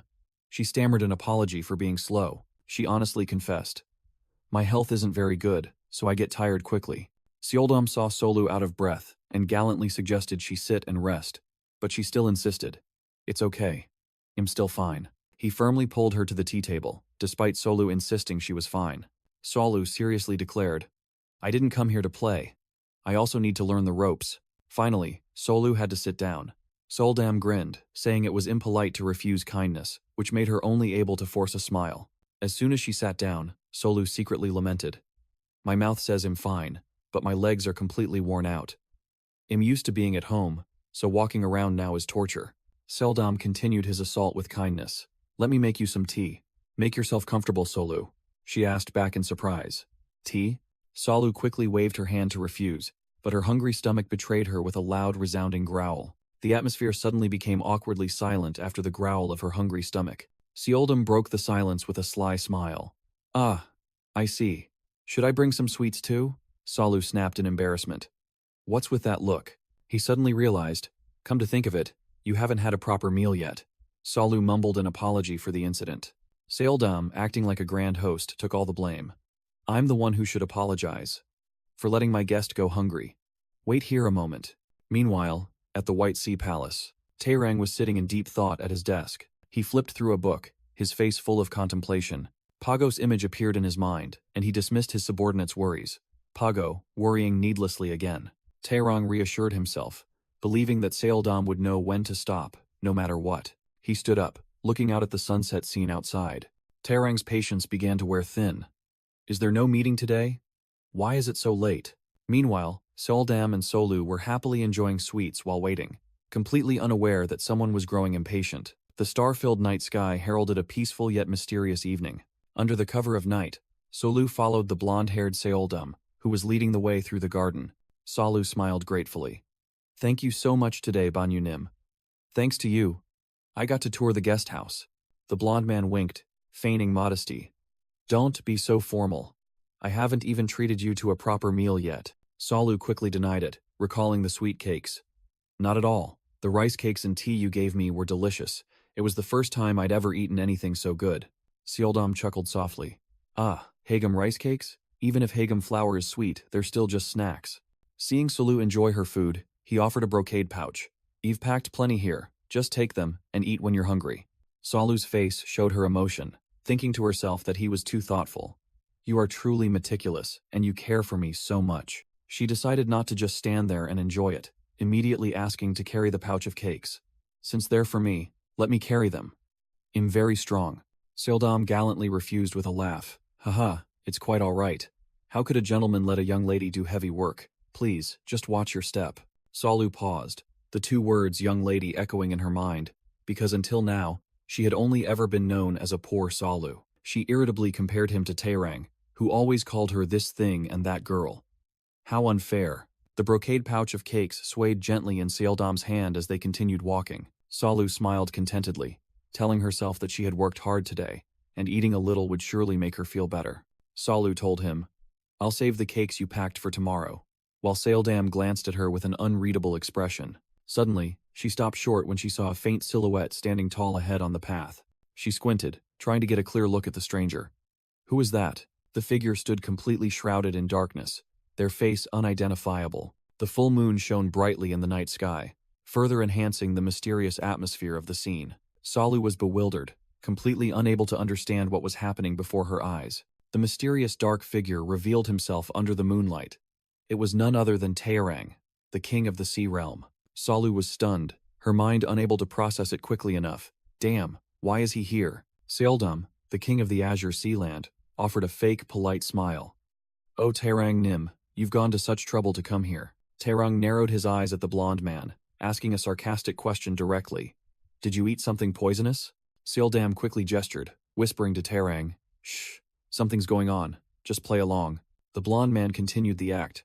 Haha, Pagonim specifically asked me to escort her with great formality. Seoldam smirked, digging into the matter. But what are you doing here? Are you worried about Solu? Taerang's face went blank, completely bewildered by what this guy was up to. Taerang snapped, his face sour. Do you think I'm crazy? I was just taking a stroll and happened to run into you. Taerang glared daggers at Seoldam, a cold aura emanating from him, enough to freeze the entire garden. He declared with authority, directly sidelining Seoldam. You've done well enough, leave the rest to me. Seoldam merely chuckled, replying with a meaningful, thank you, clearly not admitting defeat. The blonde man not only didn't leave, but also moved closer to Taerang. You know, I've traveled a long way, so I'm a bit thirsty. As Seoldam hinted at an invitation for tea, Taerang immediately poured cold water on the idea. Unfortunately, I have no tea to offer you. Seoldam remained unfazed, not bothering to care. It's fine, I'll drink anything. And Taerang turned to Solu, his gaze becoming serious. I have something to say. With a flash, Taerang moved, blocking Solu directly, separating her from Seoldam's sight. He commanded decisively, allowing no refusal. Follow me. Having his companion brazenly taken, Seoldam merely stood behind them, smiling and saying thank you, as if everything was part of his plan. Taerang led Solu down a luxurious corridor in the palace, leaving the blonde man behind. After being cut off by Taerang, Seoldam calmly sat down at a table, receiving a cup of tea from his subordinate. The two kings sat opposite each other, Taerang not bothering with pleasantries, getting straight to the point. Let's speak plainly. Taerang commanded, the image of Solu smiling brightly reflected in the teacup. Take your attention off her immediately. Seoldam took a sip of tea, feigning ignorance. Do you mean Solu? Then confirmed himself. Yes, her. The blonde man continued to provoke. Why should I do that? Causing Taerang to growl. Are you asking because you truly don't know? Seoldam maintained his fake smile, continuing his act of innocence. I'm asking because I truly don't know. Taerang clicked his tongue, irritably declaring his claim with force. That girl is the one who will offer her heart to me. Seoldam sneered, hitting his opponent's weak spot. Oh, I didn't know, seeing how harshly you treat her. But you can only take the heart of a woman who loves you, you know that, right? Taerang's gaze was as sharp as a knife. he retorted. Do you think I don't know that? Besides, when have I ever been harsh with her? The blond man waved his hand as if to mediate, but only added fuel to the fire. Calm down. Don't frown so much. But you didn't even give her breakfast, did you? Soldam recounted, the image of Salu devouring rice cakes appearing in his mind. Did you consider how hungry Salu was? Seeing her eat non-stop, my heart ached. Taerang rested his chin on his hand, his expression pensive, clearly pondering Seoldam's words. Seoldam changed the subject, directly addressing the curse. Wait, she's a woman, isn't she? Have your convulsions gotten better? Taerang admitted. For reasons unknown, I have no reaction to her. The blond man feigned surprise, thinking to himself, a sudden change in his physical condition? Seoldam raised his teacup, a smile on his lips, but his words full of sarcasm. I'm happy for you, congratulations. Now you won't die anymore. A toast? Taerang glared daggers, clearly not amused by this mockery. Taerang was speechless at his opponent's persistence. Toasting with tea. That's absurd. Seoldam remained unfazed. What's wrong with that? Seoldam again put on a show of fake regret, making Taerang's eyes spark with fire. It's a real shame. I was just starting to take an interest in her myself. Taerang snapped. I thought she wasn't your type? Seoldam replied nonchalantly. Hey, since when did I have a type? The blond man smiled meaningfully, concluding with a remark that made Taerang ponder. She has her own unique charm. Seoldam began to ramble like a true fanboy about Solu, while Taerang sat beside him, scowling as if he was about to devour the entire world. Taerang snapped, exposing him bluntly. If you like her, just say it. Stop pretending. I can tell just by looking at your face. Are you still denying it? Seoldam smirked provocatively, admitting nonchalantly. I suppose so. What's the plan now? The blond man continued his feigned innocence. But who could possibly bring themselves to steal a friend's girl, making Taerang want to flip the table? Taerang let out a chilling, scornful laugh, clearly putting on an act. Unexpectedly, Taerang turned the tables, declaring coolly, If that's what you want, I won't stop you. Seoldam froze, unable to believe his ears as Taerang gave him free rein. Just do as you please. Taerang smirked defiantly, officially initiating the challenge. Just try to take the girl from my hands. Seoldam was still bewildered by his opponent's 180-degree turn, stammering, What? Taerang asserted his superiority. Do you think I can't read your intentions? And you're still trying to probe me? What a weak attempt. Seoldam let out an awkward laugh, realizing he had been completely seen through. The blond man admitted defeat in this war of words. Haha, it's true. I can't get anything out of you. He immediately changed his tone, pretending he was just joking. I was about to play a trick, but you caught me. Just a joke, and I get punched in the face. Taerang maintained his cold expression, while Seoldam assured him. Don't worry, I'm not so shameless as to steal a friend's girl. Taerang retorted with deep sarcasm. You have something called integrity? Making Seoldam exclaim, Oh my friend. Seoldam played another trick, feigning seriousness. It's hard for me to give up my feelings for Solu, but the blond man made a cunning offer with a sinister smile. Instead, how about I help you win her heart? Taerang looked suspicious. You help me? And Seoldam concluded, That's right, you country bumpkin. You've never known how to woo a girl. Taerang's pride was wounded, and he switched to his regal mode. Ridiculous. Don't you know who I am? Do you think I have to chase after a girl like that? In Taerang's mind, he deluded himself into thinking he was only single because of the curse. With his looks, even girls, and boys, would automatically fall for him. Taerang threw back a sarcastic remark. Oh really? I don't see Solu having any feelings for you at all. Seoldam scoffed, acting like a love expert. Solu is completely different from the girls you know. She's not the type to fall for handsome men. Taerang was speechless, asking a completely clueless question. So, I have to dance? Seoldam replied curtly. Go dance yourself. Seoldam suggested. Well, why don't you two spend some time together? Or perhaps take a coastal excursion with the sea dragon. Seoldam painted a romantic scene of Solu riding the sea dragon to admire the scenery, but Taerang immediately poured cold water on it. No. Taerang closed his eyes, showing extreme disdain. Nonsense. Don't talk about something as absurd as letting someone ride on the sea dragon's back. Taerang's eyes gleamed with determination, and he muttered to himself. Rather. Seoldam grabbed Taerang's shoulder, yelling helplessly. Seriously, what am I going to do with this clueless guy? You don't want to live anymore, do you? Seoldam sighed heavily, trying to explain to his stubborn friend. My friend, snap out of it. This isn't the time to act cool. Losing patience, Seldom slammed the table, cursing him directly. That phrase, only for you, means a lot to women, you idiot. Taerang finally gave in, ordering in a superior tone. Just leave it. Don't ask too many questions and follow my orders, unless you want to disappear. Taerang held out a piece of paper to Seldom, his face expressionless. Seldom took the paper, wondering, "What's this?" While Taerang explained, "A list of clothing stores I frequent to buy gifts for my concubines." Seldom pointed, giving the king a counter order. "Wake up early tomorrow and buy Solu some decent clothes." He continued to criticize mercilessly. "What on earth are those ragged clothes the girl is wearing?" Taerang grumbled like a cranky old man. "Ugh, what a nuisance," leaving Seldom speechless. Taerang innocently asked, "If I do that, she'll like me, right?" Seldom replied nonchalantly, "You think that's enough? This is just the basic step." Seldom concluded the beginner's lesson for his friend. In short, just do many things that make Solu happy. Seldom emphasized one last time.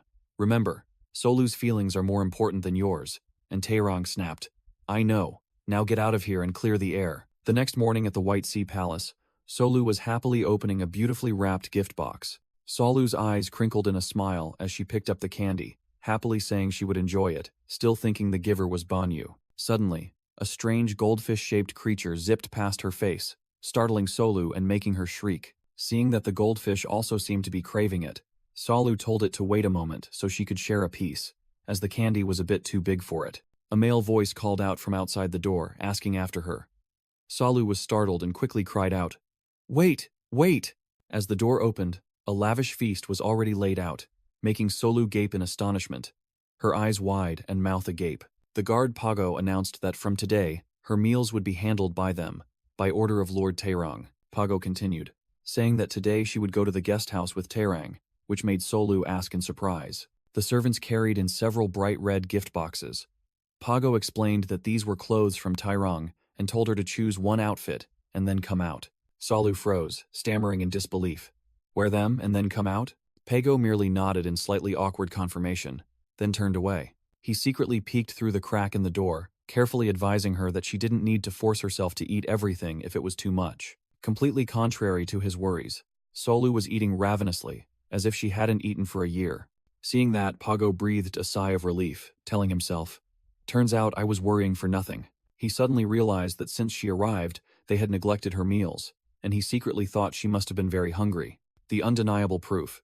The bowl had been completely cleaned, not a single grain of rice left. Solu patted her full distended belly, exclaiming joyfully, "Ah, I'm so full." She looked utterly content, secretly thinking that she finally had a chance to gain weight. Solu reflected that even though Taerang seemed gruff and unpleasant, he still fed her and dressed her properly. She smiled, confidently concluding that he wasn't entirely a bad person. Suddenly remembering her main task, Solu quickly stood up, telling herself she had to change clothes soon.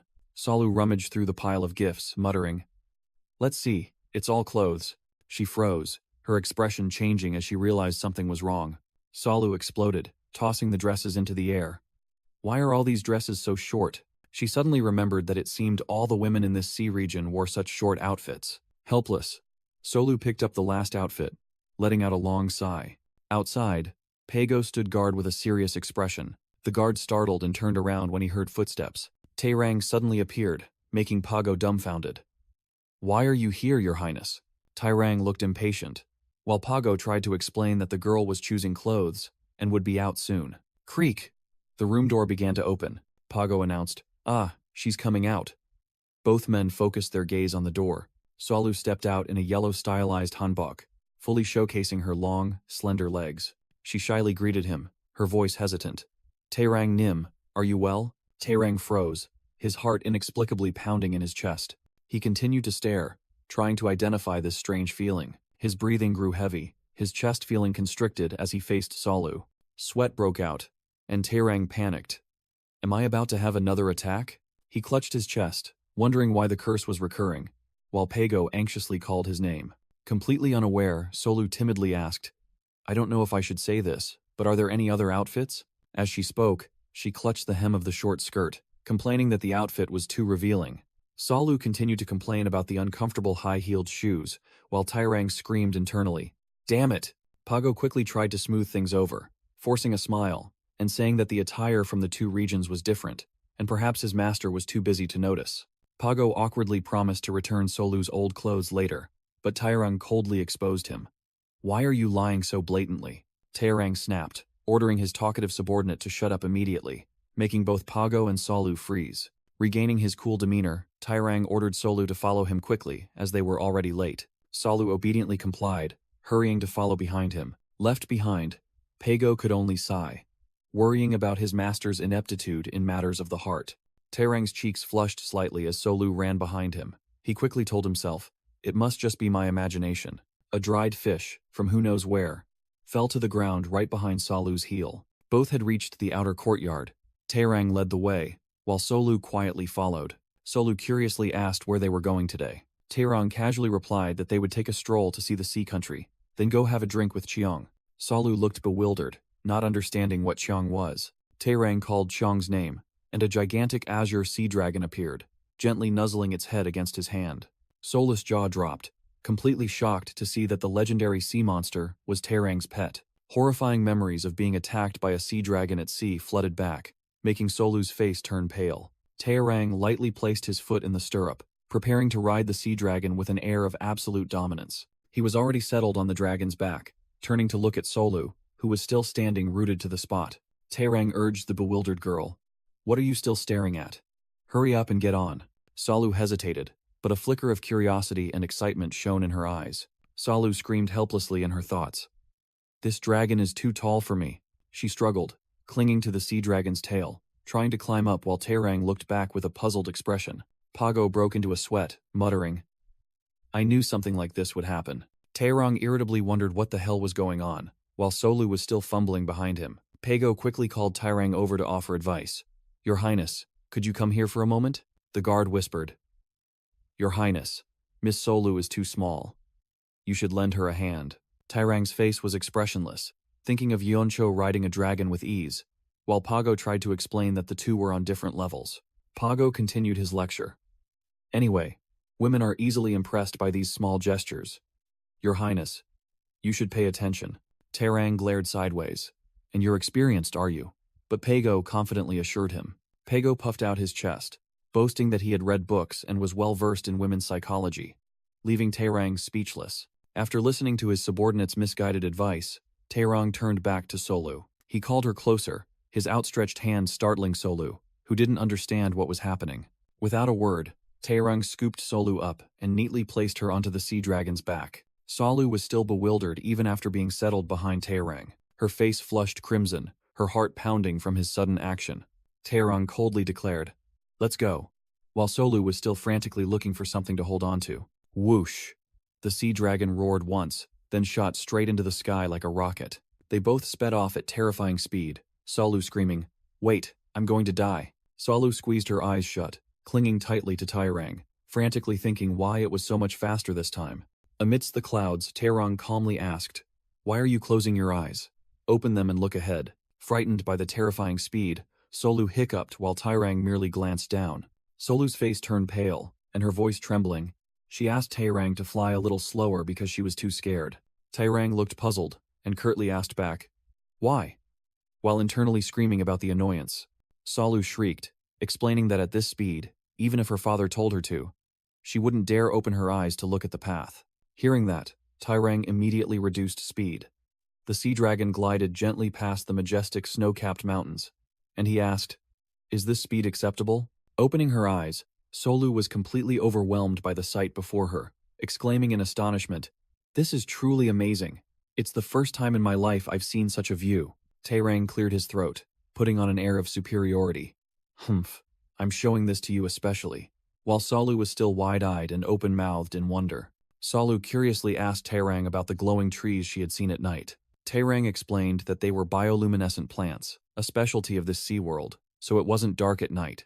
Solu nodded, pretending to understand, unaware that Tairang was secretly watching her with an unreadable gaze. Tairang muttered to himself, teasing Solu for being a fickle girl who was trembling like a leaf just a second ago, but was now beaming with joy. He continued to speculate, grumbling that she had complained about the clothes being too short, yet now she wore them comfortably, exposing her legs without realizing it.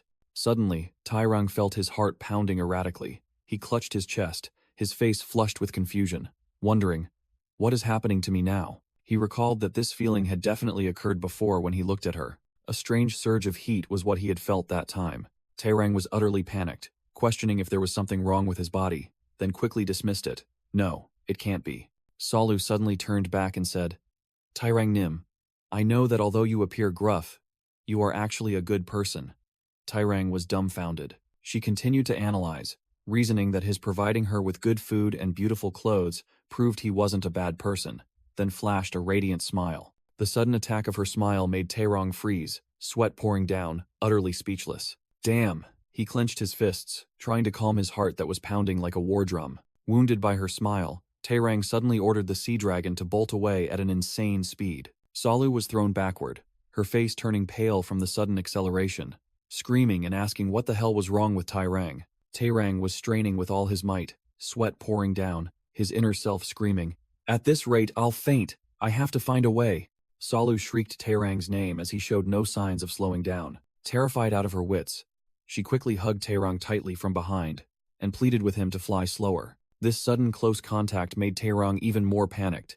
His face flushed crimson, stiff as a stone statue. He gripped the reins tightly, trying to suppress the psychological shock happening in his mind. Solu realized the speed had decreased, and she let out a sigh of relief. As soon as she recovered, Solu lightly punched Taerang's back, scolding him. I almost died. Why did you suddenly accelerate like that? Seeing Taerang's face beat red, Solu innocently asked, Are you sick? Then reached out to touch his forehead to check. This direct attack made Taerang completely freeze, his eyes wide open, his brain system temporarily shutting down. He frantically pushed Sola's hand away, snapping, How can you casually touch someone else's face like that? Let go. Scolded unexpectedly, Solu quickly withdrew her hand, stammering an apology and secretly wondering if he was very angry. Both finally landed before the gates of the White Sea Palace. Taerang landed on the ground, his demeanor still appearing regal, but internally, he felt as if he had just survived a life-or-death battle. Pago ran out to greet him, asking curiously, My lord, didn't you say you would return after dinner? It's still bright out. Taerang was speechless, not knowing how to explain his early return. Pago stared at his king, sensing that something was very wrong. Taerang avoided his gaze, curtly replying, It's nothing. I merely brought that girl to the guest house, then turned and walked away. Pago watched his lord's retreating back, his intuition telling him something had definitely happened, as his lord's appearance clearly showed unease.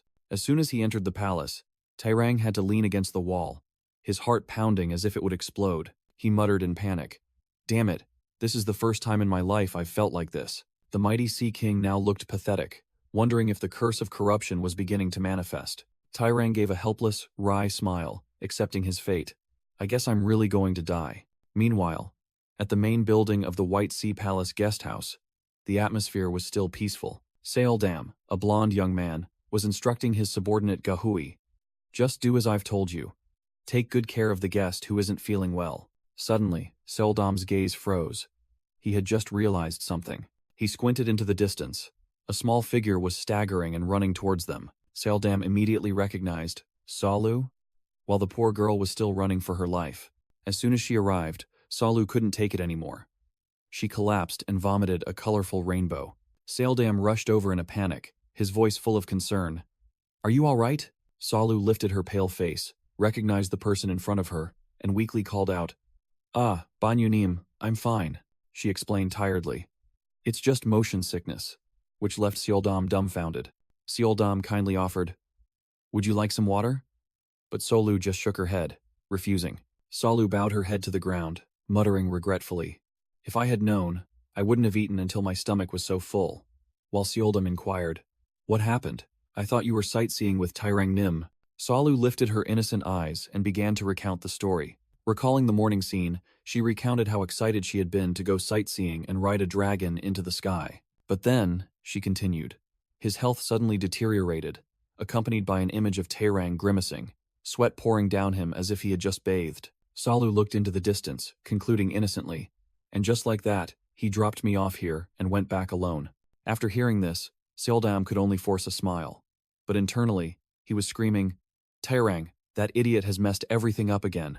At most, I can only offer advice. Solu innocently told Seoldam that even though she hadn't explored everything, She felt relieved to be with Banyu. Seoldam smiled, advising her not to overwork since she wasn't feeling well, which made Solu visibly happy. Solu eagerly ran ahead, urging Banyu to hurry up. Suddenly, a man dressed in black, wearing a veiled hat and with one eye covered, stopped dead in his tracks, a puzzled expression on his face upon hearing his name called. The eye-patched man slightly lifted his veil, revealing a cold face. Seoldam returned to the main topic, telling Solu that he had a job perfectly suited for her. Solu's eyes shone brightly, visibly excited. Really? He explained the task was to survey the guests' preferences, leaving Solu bewildered. Seoldam casually pointed towards a group of people passing by. Oh look, they're just passing by. An elegant lady with long purple hair and an arrogant demeanor swept past. Solu's jaw dropped, completely overwhelmed by the elegant aura of that woman. Seoldam delightedly confirmed, stating that it was a super-rich VIP guest from a neighboring country who always brought an entire entourage whenever she visited. Solu reconfirmed the task. So I have to find out the guests' preferences.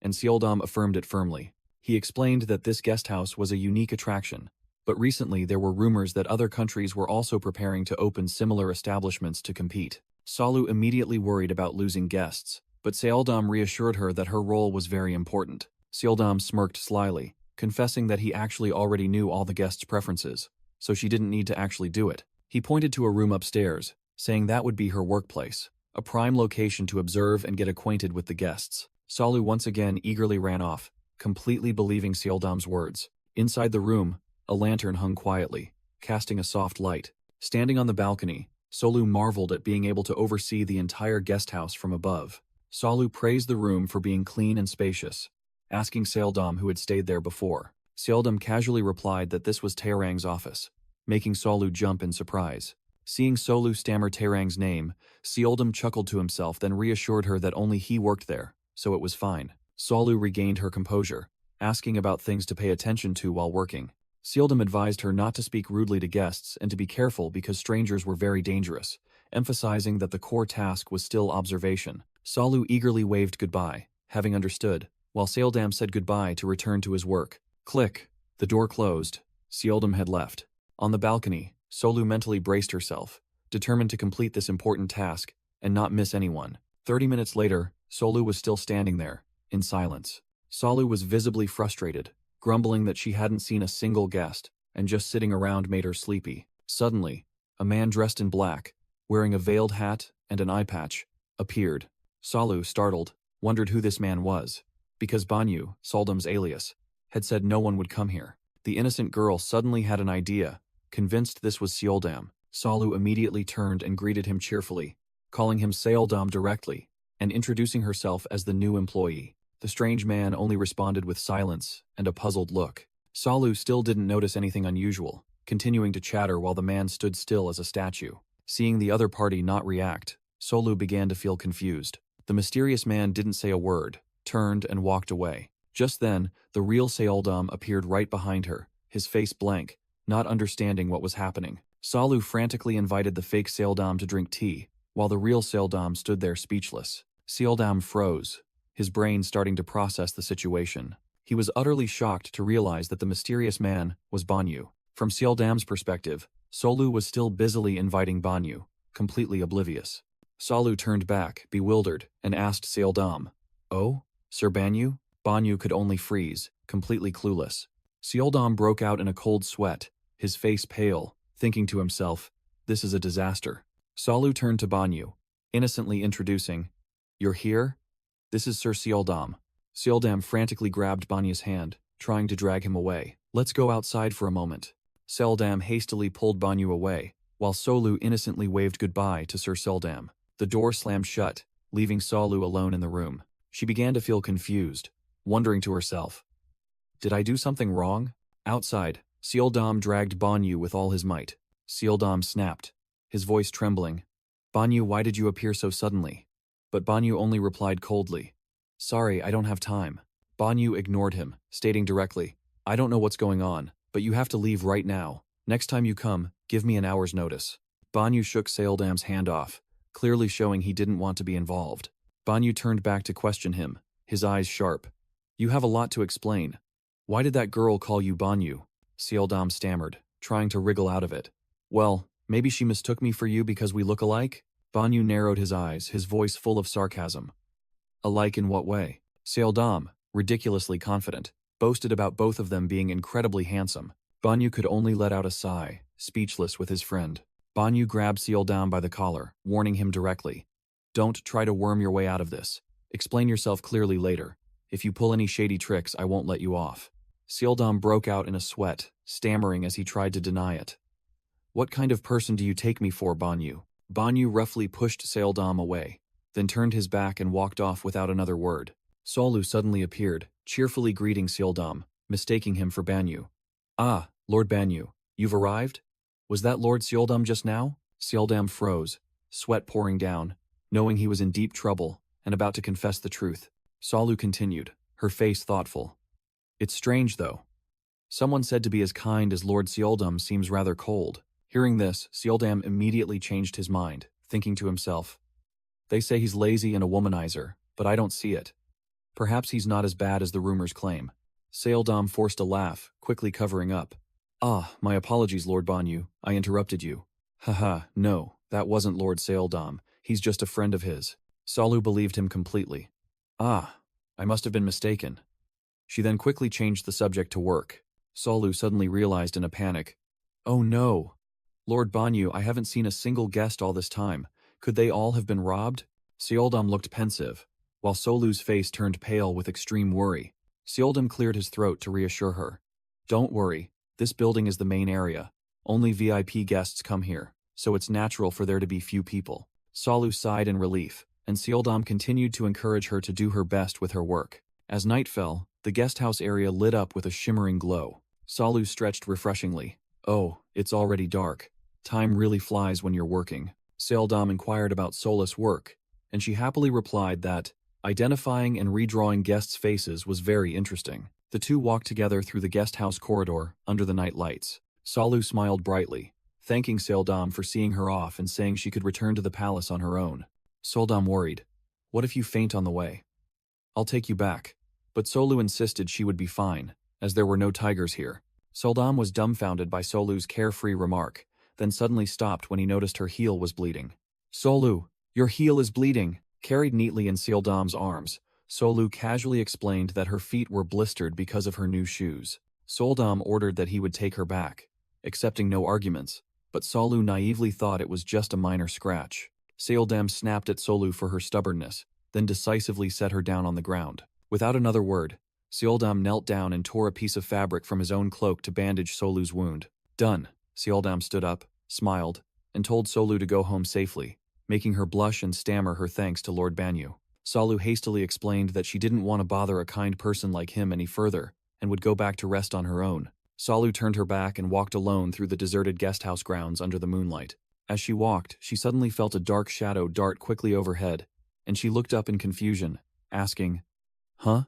Solu turned around, looking confused, wondering what that had been. She stopped before a large gate, drawn by the mystical light emanating from within. Solu's eyes widened in astonishment, realizing this was the Jawan tree Taerang had mentioned. Overwhelmed with excitement, her teleportation ability activated on its own, causing her to jump erratically all over the garden. Solu was astonished to realize she had just hacked the map with instant movement. She delightedly squatted down, curiously touching a brightly glowing Jawan flower. Suddenly, Taerang emerged from the shadows, his cold eyes staring intently at Solu.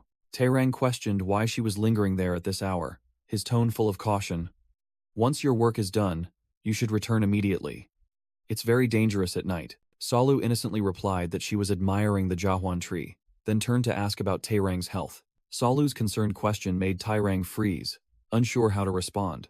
Taerang abruptly turned away, coldly uttering, It's late, let's go, leaving Solu bewildered and unsure what was happening. Taerang's mind was a tangled mess. He admitted he couldn't focus on anything after what had happened that morning. In Taerang's mind, the morning's events replayed repeatedly, driving him mad with embarrassment. Suddenly, a strange sound made Taerang spin around, his face alert. Solu stumbled and then collapsed, silently lamenting why it had to happen at this very moment. Without a second thought, Taerang rushed forward and scooped Solu up before she hit the ground. In Taerang's arms, Solu mumbled unconsciously, So warm. Memories flooded back. The young Solu, once held in her father's embrace, felt a familiar sense of security that made her call out, "Father." Taerang carried Solu through the corridor, his face expressionless but his steps urgent. He entered the study, where Seldom was leisurely standing and reading a book. Taerang remained silent, his eyes revealing an indescribable annoyance. Seldom looked up, his tone casual. "Still here?" Seldom reminded him that there were still many matters to discuss, but Taerang grumbled, asking if he was going to complain again. Seldom sarcastically remarked that Taerang had rushed back as if something monumental had happened, but it turned out he just couldn't bear to let that little girl go alone. Taerang ignored him, his mind solely on Solu, prompting Seldom to ask directly, "Are you even listening to me?" Taerang coldly replied, "She fainted on the way back, so I've handed her over to Pago." He dismissed him bluntly. "Such a nuisance. Once you're done, go back to the guest house." But Seldom declared firmly, "Not yet." Seldom blamed Taerang's erratic mood for ruining today's plans, then ordered, "Tomorrow, take Solu for a boat ride." Taerang retorted, his neck veins bulging, "Do you think I have nothing better to do?" Seldom immediately shot back with a stinging taunt. "Then just go die." Provoked, Taerang turned his back and walked away in silence. Seldom sneered, calling after him, "Are you sulking? But I'm not wrong, am I?" Taerang paused, silently contemplating, as if Seldum's suggestion had truly stuck in his mind. Taerang turned his back, finally admitting to Seldom, "When I'm near her, my body feels very strange." Seldom smirked, feigning interest.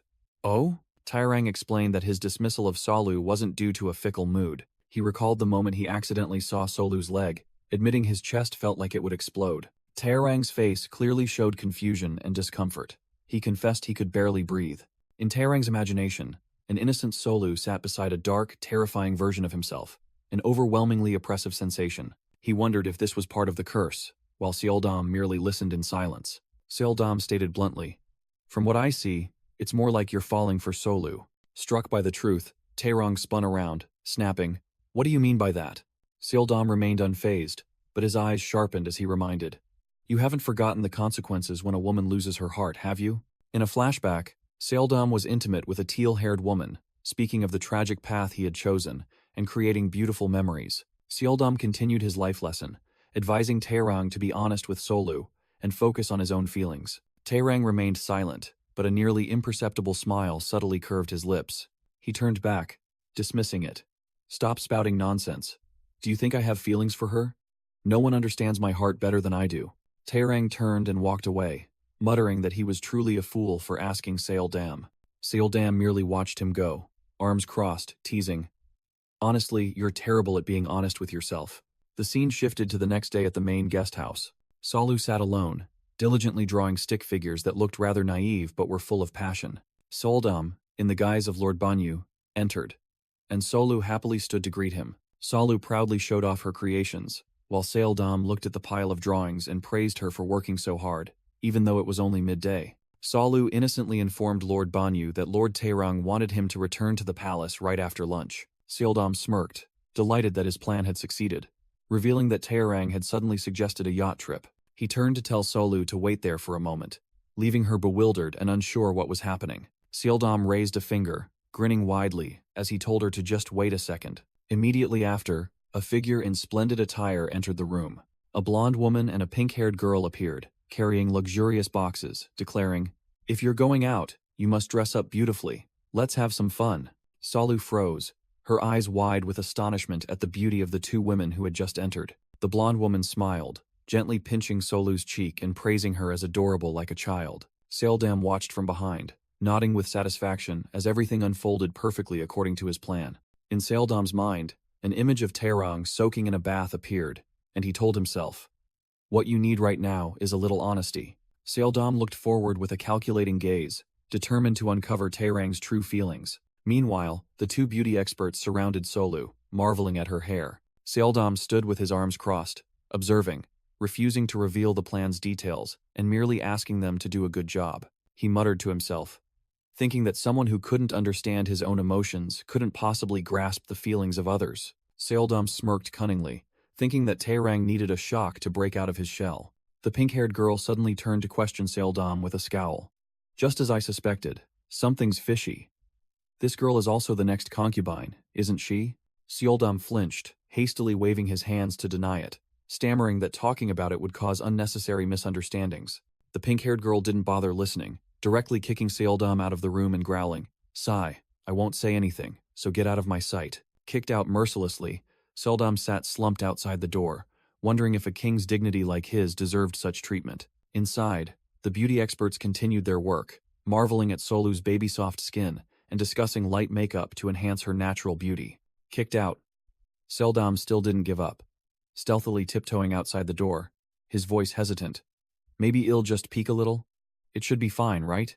He stealthily pressed his hand against the door crack, determined to eavesdrop. As soon as he peeked inside, Seoldam flashed a cunning smile, clearly hatching a powerful prank plan. Meanwhile, Taerang stood in the courtyard, stroking his sea dragon.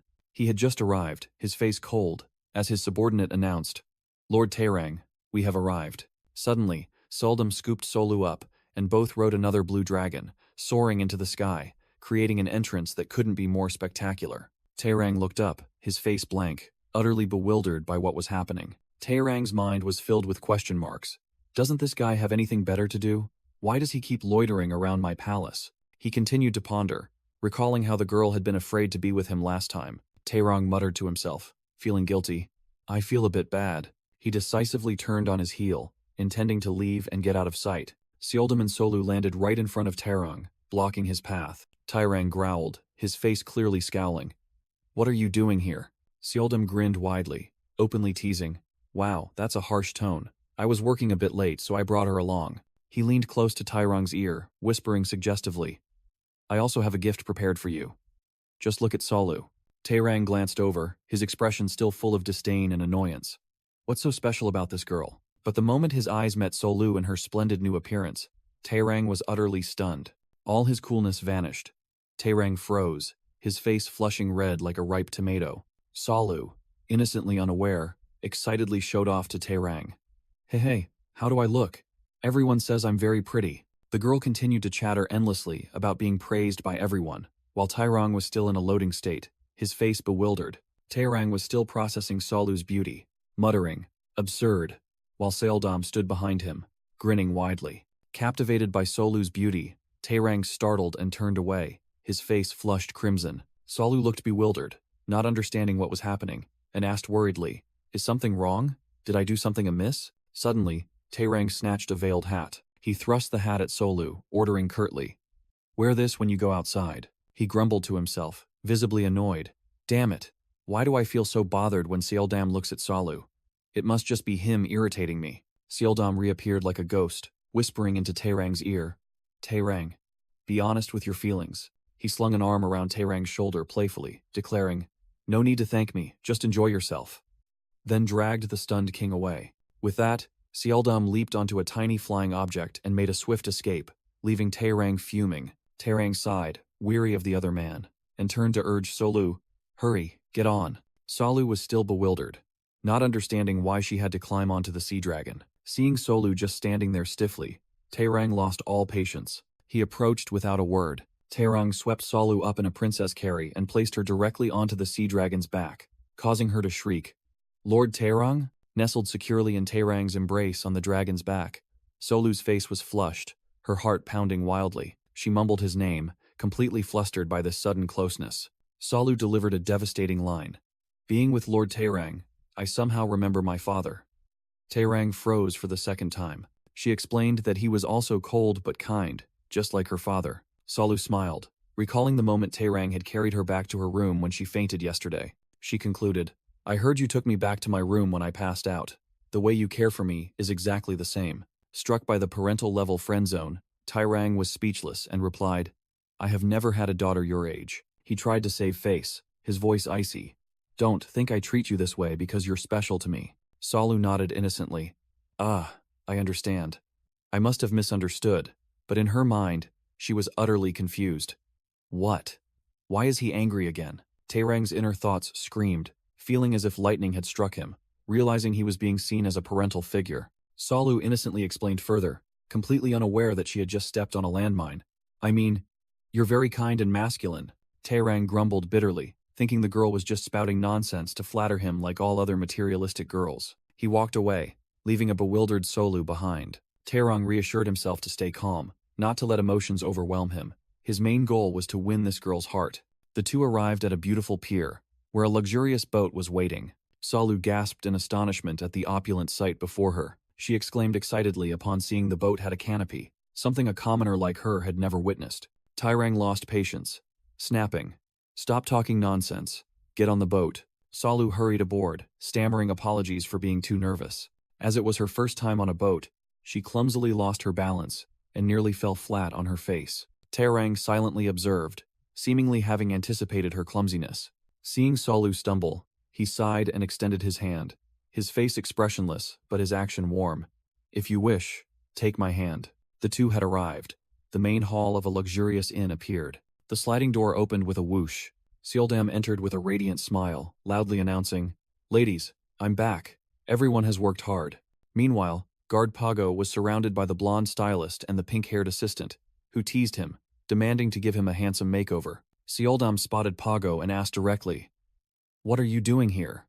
Pago immediately reported that he had come to deliver Tairang's letter. Pago abruptly changed the subject, snapping at Seoldam for letting Solu leave with her new appearance, fearing Tairang would be swayed and lose control. Seoldam nonchalantly replied, asserting he had no ill intentions, merely feeling pity for Tairang because Solu was the first woman he had ever been in close contact with. On the boat, Tairang sat still as a statue, his inner thoughts wishing to savor this moment for as long as possible. The small boat drifted gently on the calm water. Solu sat inside the boat's cabin, quietly gazing at the scenery outside.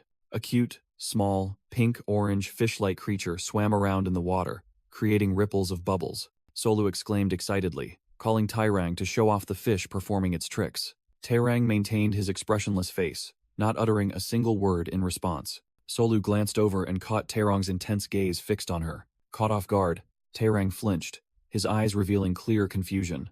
Solu innocently asked why he kept staring at her, and Tairang awkwardly covered up, "I'm just surprised someone could be so ugly."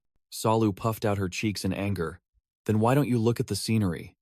Which made Tairang turn his face away, his heart screaming at his own foolishness. He irritably clutched his head, cursing himself for acting so childishly. Tairang's inner thoughts questioned. "It seems you're the one who's fallen for Solu, Tairang." He continued his internal struggle, recalling Solu's cheerful expression when she saw the fish, and wondering, "Have I truly fallen for a girl like that?" Looking at Solu's clear, innocent smile, he had no idea what she was thinking. Seeing Tairang lost in thought, Solu called his name worriedly. Solu asked sincerely, concerned that he hadn't been well since last night but was still trying to accompany her. Tairang tried to maintain his composure, turned his face away, and uttered a harsh remark. "It's none of your business." He clenched his fists, trying to control the tremor spreading through his body. Solu didn't believe him, pointing directly at his hand. "You're lying, your hand is still trembling." Then, she unexpectedly grabbed his hand and pulled it closer. Upon being touched, Tairang froze, his face flushing crimson as if about to explode. Solu innocently placed her hand on his forehead to check his temperature, completely unaware that she had just lit the fuse of a bomb. She mumbled to herself, thinking she couldn't feel anything because her hand had just been in water and was still cold. Solu declared she would warm her hand and then check again, her face full of determination. Seeing the situation about to collapse, Tairang frantically snatched her hand, stammering, "What are you trying to do?" He pulled her closer, trying to salvage the situation with an even cheesier line. "I was just checking if you were warm." The curse officially activated. Tairang's eyes flickered violently, and his power began to spiral out of control. Invisible energy erupted from his hand, sending a bewildered Solu flying into the air. Splash! Solu was mercilessly thrown straight into the water. She screamed piercingly in the water, frantically calling for help in vain. From the boat, Tairang coldly uttered a fatal sentence. "Never come near me without permission again." Solu froze, unable to believe what she had just heard. He gritted his teeth, gripping the railing tightly, and ordered, "From now on, keep a distance of 3 steps, no, at least 10 steps from me." In the water, Solu struggled and yelled, "All right, but please pull me up first."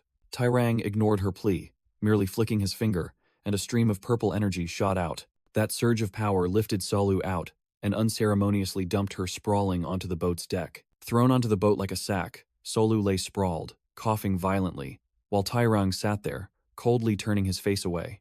Solu indignantly questioned Tairang, growling that his actions were excessive, and that she was merely worried about him. Tairang let out a sigh, muttering something under his breath, looking extremely tormented. He suddenly snapped, blaming Solu for everything. "Can't You see it's all your fault? You're the one who made me act this way. Salu looked bewildered, not understanding what she had done wrong, while Tairang continued to scold her, saying she had disturbed his mind and made him unable to concentrate. Tairang coldly declared that from now on, he would no longer bother her. The boat carrying Salu drifted away alone, leaving Tairang behind. Salu froze when his final words echoed, "Just never come near me again, and it will be fine." Tairang turned his back and walked away, striding towards the palace with a heavy expression. As soon as he stepped in, a shadowy figure was already standing there, waiting. Pago appeared, greeting his master with a comical face, covered in stickers and surrounded by sparkling floral decorations. Tairang looked at his subordinate with a speechless gaze, asking why his face looked like that, while Pago simply replied, "I've been through a few things." Pago immediately turned serious again, directly asking his master if he had a good time with Solu, which silenced Tairang. The scene shifts. Solu is sitting alone in her room, her eyes vacant. She suddenly woke up with a start in bed, gasping as if she had just escaped a nightmare. Solu wondered in confusion where she was when a familiar voice rang out, asking if she had had a nightmare. She looked up and was stunned to realize that the person in front of her was her mother. Glancing to the side, Solu saw her two younger siblings sleeping soundly. Amidst the cozy family scene, Solu realized she was home, and she called out in astonishment, "Mother?" In her dream, Solu was bewildered, asking herself, "So, everything that happened was just a dream?" She burst into emotion, rushing to embrace her mother, who was still taken aback. Solu buried her head in her mother's shoulder, secretly thinking how lucky it was that her mother was still well after hearing she had gone to be a sacrifice. The mother gently caressed her daughter, comforting her that it was just a bad nightmare and that she was always there. Solu sobbed, blaming herself for being a useless child, living luxuriously in the Sea Kingdom while her family struggled. Tears streamed down her cheeks, and she could only whisper apologies to her mother. The scene shattered, and the harsh reality emerged. Solu was still unconscious in bed, while Seldom and Pago sat watching over her. Seldom reported the situation. It's been 3 days, and she still hasn't woken up. He lamented that ever since coming to the Sea Kingdom, Solu had spent more time unconscious than awake. Seldom explained to Pago that Sola's human body was already weak, and she was constantly getting injured and falling ill. Even with the best medicine, she couldn't adapt. He analyzed that even though she could breathe underwater, her human body still couldn't get used to this completely different environment. Furthermore, Solu kept calling out her family's names in her dreams, proving she was struggling with terrible homesickness. Seldom quietly placed his hand on Solu's forehead, his eyes full of contemplation, while Pago simply watched in silence. He clenched his fist, cursing silently in his head. Damn it, Tairang. Seldom was annoyed that Sola's illness was Tairang's fault. Yet that guy had been missing for 3 days, truly a hopeless case. But then he softened, recalling Tairang's tragic past, a child tormented by a curse until he was covered in sores, feared even by his own parents. He understood the lonely life Tairang had to endure, always having to keep his distance from everyone, especially women. Nevertheless, Seldom still asserted that it couldn't excuse the pain Solu was suffering, feeling all his efforts were in vain. Pago pressed him about the year-end deadline Seldom had just mentioned, and the blond man's eyes turned sharp and full of hidden meaning. Solu finally opened her eyes, looking visibly pale and weak, faintly replying to Seldom that she only had body aches. Seldom broke into a cold sweat, his heart pounding as he realized she might have overheard him badmouthing Tairang, and he quickly tried to change the subject. He helped Solu sit up, informing her that she had been sleeping soundly for 3 days, making everyone extremely worried. While Solu was astonished to hear the news, Seldom quickly waved his hand, telling Solu that she was ill and should rest, as no one would make her work in this condition. Solu hung her head low, blaming herself for not heeding his warnings, which led to this predicament. Seldom could only remain silent, his gaze deepening as he heard her take the blame. In a flashback, Tairang, with an icy expression, asked Pago if he had enjoyed himself with Solu. Tairang looked exhausted, stating coldly that he had urgent business and had left her at the dock, then ordered Pago to pick her up. Before Pago could even process it, Tairang turned his back and walked away, slamming the door shut, ignoring his subordinate who was frantically calling after him. The flashback shifted to a wooden bridge, where Solu sat huddled alone in the dark. Pago frantically called out Solu's name when he found her shivering from the cold. He quickly took off his outer garment, cursing inwardly, unable to understand why someone would abandon a frail, soaking wet girl like this. Without further ado, Pago immediately draped his robe over Solu, asked if she was all right, and apologized for not noticing her sooner. Solu lifted her tired eyes, saying in a trembling voice that she was fine upon realizing it was Pago. Pago helped Solu up, carefully shielded her, and urged her to quickly return to the palace. Back in the present, Soldam gritted his teeth, recalling the past incident, muttering that anyone left soaking wet like that would surely fall ill. He swallowed hard, struggling internally as he contemplated the scenario.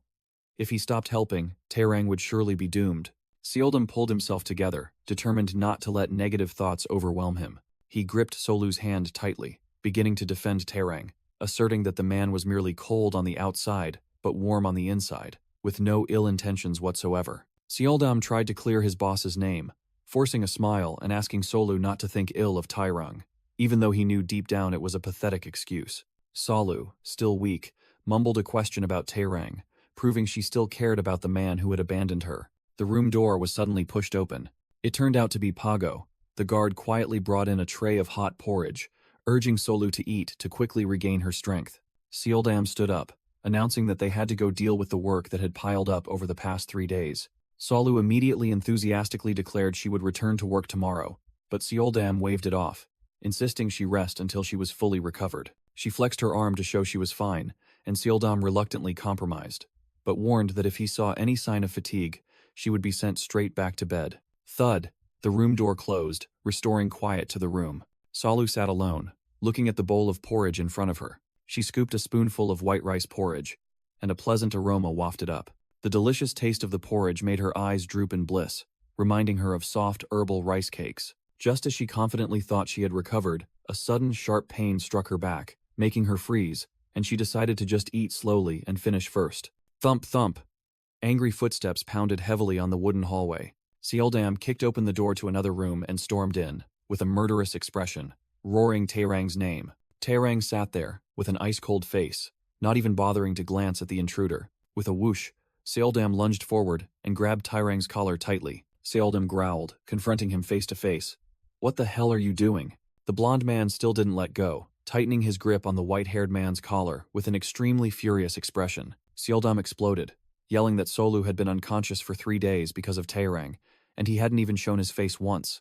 Now that she was awake, he was just sitting there doing nothing. Taerang merely replied coldly, "Let go first." Taerang sighed, saying in a challenging tone, "With that attitude of yours, I don't think so." Whack! The white-haired man harshly flung Seoldam's hand away, growling, "I said, let go." Taerang, with an icy expression, declared bluntly, "This is between me and the girl. I don't understand why you're getting angry at me." Seoldam's blood boiled, and he pointed directly at Taerang's face, cursing, "Are you kidding me? I have to step in because you handled it like crap. At least after causing trouble, you should know how to apologize." Hearing Seoldam yell and ask if he wanted to die, Taerang replied with a sentence that made the blonde man freeze. "If anyone dies, it will be me. Don't interfere." Taerang huffed and turned away sullenly, muttering that Solu herself had ignored his warnings first, while Seoldam was so speechless his face contorted. The white-haired man continued to rationalize that after what happened, the girl surely hated him, so how could he possibly show his face to meet her? He wasn't a healer anyway. Seoldam trembled in helplessness, put a hand to his forehead, and finally conceded defeat. "All right. You're right." The blonde man let out a bitter laugh, wondering where everything had gone wrong. Seoldam recalled the past, when Taerang was still obedient, albeit a bit clumsy, riding on the back of the sea dragon, soaring through the night sky. He believed Taerang's attitude had changed since that day, and questioned whether dressing Solu up splendidly had been a mistake. Back in reality, Seoldam turned his back and walked away, advising Taerang to take time to think and rest. Taerang sat alone, letting out an annoyed click of his tongue. The white-haired man clutched his head, thinking bitterly to himself, "He doesn't even know how I feel." Taerang admitted to himself that he knew what Seoldam was worried about, perhaps because he had never had to deal with women. He continued his monologue, believing he was as tense as a drawn bowstring, and completely at a loss as to what to do with the girl. A memory suddenly flashed, an image of Taerang turning his back and walking away, leaving Solu alone. The memory continued with the scene of Solu sitting forlornly alone on a boat drifting in the dark, and Taerang reproached himself. "Regardless, I shouldn't have left the girl alone that day." Before leaving the room, Seoldam turned back and said one last thing. "Try to focus more on your own feelings." Taerang froze, mumbling about his own feelings, clearly processing Seoldam's lecture. The white-haired man regained his cold demeanor, calling out to his guard, "Pago, come in for a moment." Click. The room door opened. Pago bowed in obedience, and Taerang immediately inquired, his tone somewhat awkward. Solu. No, that girl. Have you ensured she's eaten? Pago reported that he had cooked her some porridge. Taerang ordered that Solu be given more nutritious meals once she had fully recovered, and Pago simply obeyed. Pago turned and left as ordered. Just as the guard was about to exit the door, Taerang called him back, giving another immediate instruction. Meanwhile, elsewhere, Solu stretched and yawned loudly, looking completely healthy. She sat under the night sky, telling herself that the medicine here was truly top-notch. In just 3 days, she felt as good as new.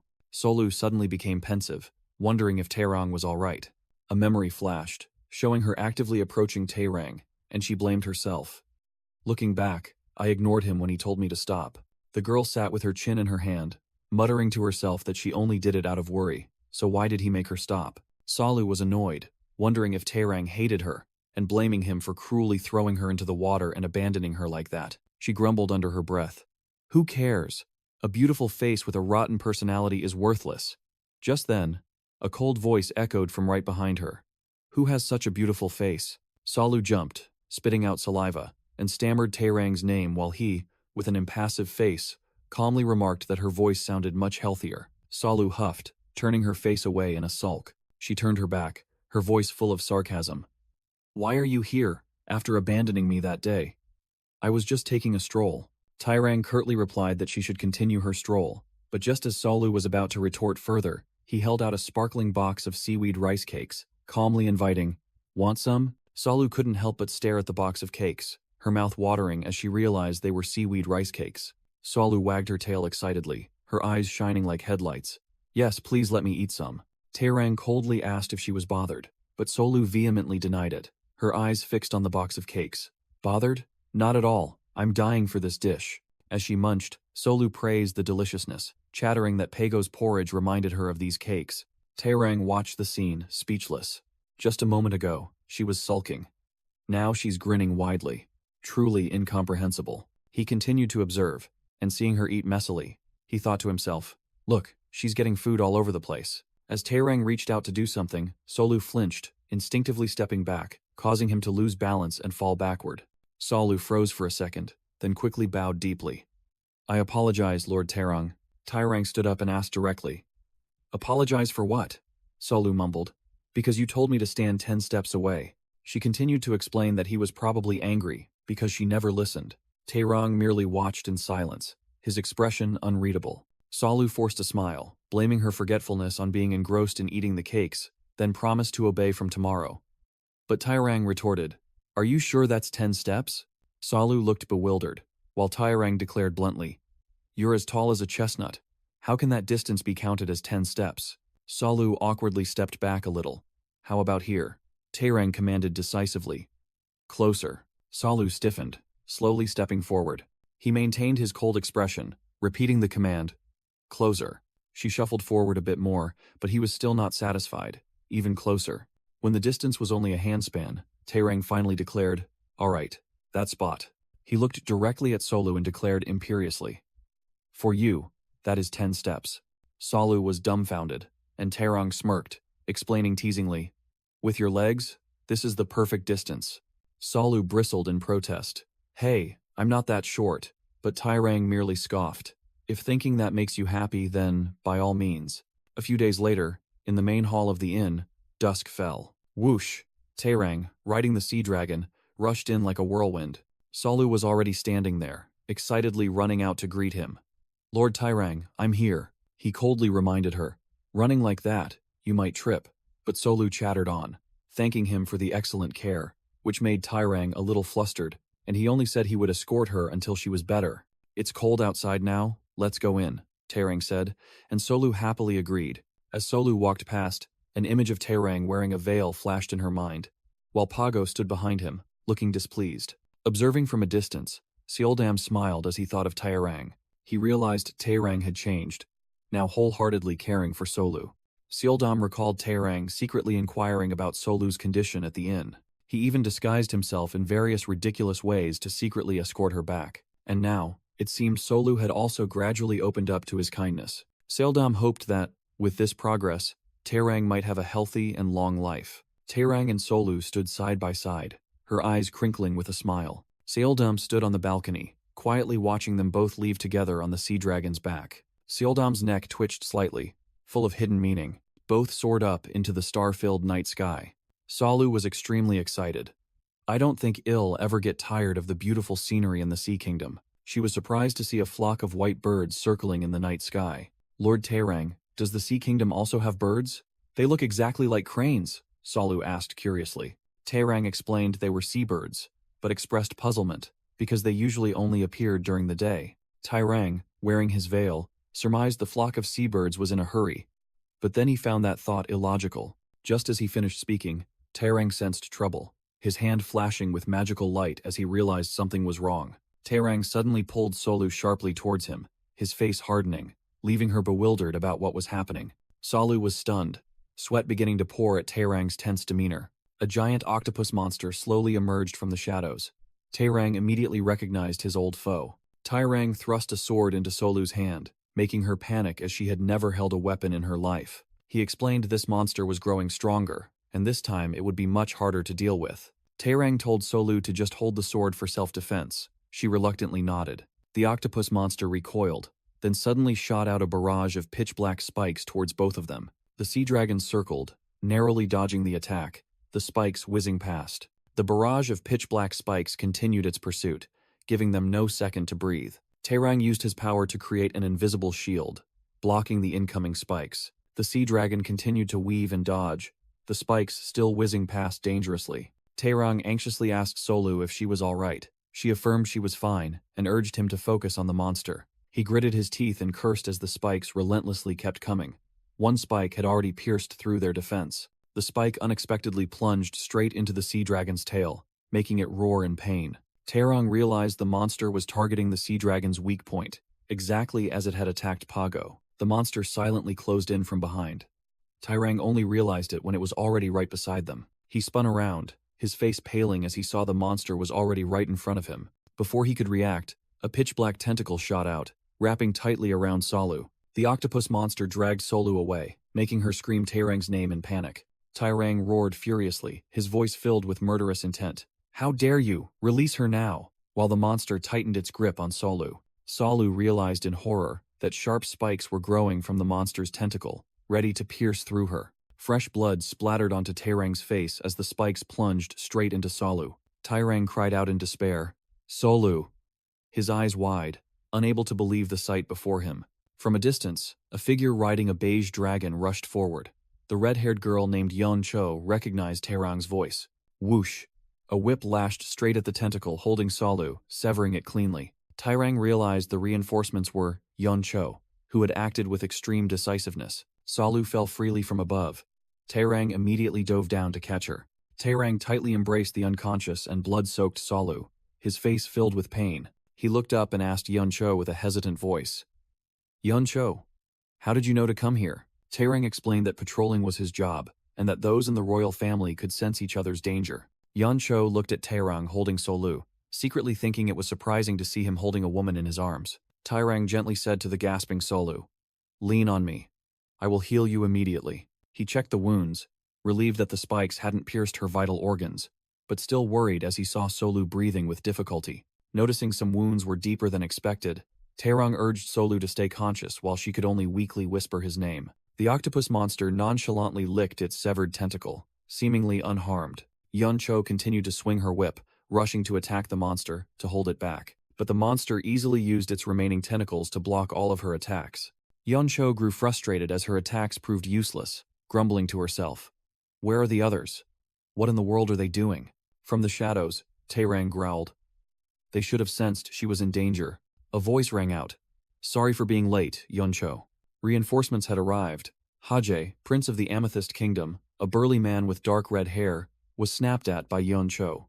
"Haje, could you be any slower?" Haje replied, glancing at Yeon Cho riding a dragon. "Sorry, Hyunjae wouldn't let me leave," then grumbled about the other man's brother-obsessed nature. Haje turned, his sharp gaze fixed on Taerang, and asked, "Anyway, Taerang, what is that thing you're holding?" Taerang's face was stone cold, not bothering to explain. "No time for nonsense, her wounds are worse than they look," then declared bluntly, "Sorry, but I'm leaving that monster to the two of you." The octopus monster licked its lips gruesomely, while Hajie commented, isn't that right? But that thing smells strange, and it has too many legs. Hajie drew his bow, purple magical energy gathering on the string, and confidently declared, I'm not sure we can defeat it, but my hands are ready for battle. Whoosh! A black arrow carrying purple energy shot forth at terrifying speed. Hajie didn't just fire one, but a rain of purple energy arrows pinned down from the night sky. The volley of arrows exploded like bombs, creating a chain of magical blasts in midair. Thunk! An energy arrow plunged into the octopus monster's head, making it shriek piercingly. Taerang didn't bother to look back, urging the sea dragon to fly away, completely entrusting the battlefield to his comrades. Yeoncho laughed gleefully, teasing Hajie. Good heavens, a skilled fighter like you complains so much. You're really good at this. Hajie became more serious, looking towards the monster. Anyway, if it continues like this, that thing will just run away again. Any ideas? Hajie suddenly asked Yeoncho. Yeoncho, do you know what that thing was earlier? Making her surprised. What? Suddenly interested in her? Hajie turned his face away, answering indifferently, no, not really. But then he admitted, but it's hard not to be curious when seeing Taerang so panicked. While the image of Taerang holding a blood-soaked Solu flashed through his mind. Silent night enveloped a magnificent palace. Inside, a young archer was carefully arranging red arrows back into his quiver, preparing for the upcoming mission. The young archer narrowed his eyes, muttering a thoughtful, In another scene, Solu was tidying her clothes, when a woman advised her, Solu, why don't you rest today instead of pushing yourself so hard? Solu firmly refused Pago. It's all right, Master Pago. Even if I have to leave early due to fatigue, I still feel it's better to work. Besides, I've already rested for 3 days. Pago sighed helplessly at the girl's stubbornness. All right then, I'll take you. Solu immediately brightened, turning to walk ahead. While walking, Solu suddenly stopped, wondering as she saw something at her feet. Huh? What kind of fish is that? Pago looked down, grumbling at the small black fish. Little one, even if you're lazy, you should swim on your own. He bent down, reaching out to grab it.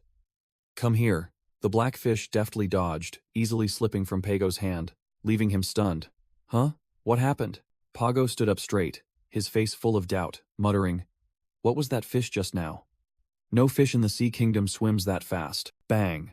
The door burst open. Taerang rushed in, his face pale, carrying a blood-soaked Solu in his arms. Pago froze, stammering at the horrifying sight. Lord Taerang, what happened? Taerang, drenched in sweat, his eyes panicked, could only mumble one sentence. Must, save her. Pago was deeply shocked, realizing his lord was completely out of control. Taerang looked down at the pale face of the girl in his arms, shouting her name, Solu. Pago tremblingly asked, How did it come to this, my lord? Taerang replied curtly, It was that monster. Looking at the unconscious Solu, Taerang admitted a harsh truth. You know its habits. Even I can hardly handle it alone anymore. Taerang scooped Solu up, ordering his still-frozen subordinate. Pago, go call the royal physician immediately. Pago's eyes widened, not believing his ears. Huh? The royal physician? Taerang lost all patience, roaring a sound that tore through the silence. Hurry. Pago ran off, leaving Taerang alone with immense regret. I shouldn't have escorted her. Taerang tormented himself in silence, blaming himself. If I had walked then, perhaps I wouldn't have encountered that monster. Solu lay gasping on the bed, her breath ragged, blood from the chest wound soaking a large patch of her clothes. Blood continued to seep out, and Taerang bitterly realized he had been too focused on escaping to stop her bleeding. He reached his hand towards Solu's wound but then stopped immediately, the damned curse not allowing him to touch her. Gritting his teeth, Taerang clenched his fists, veins bulging from helplessness.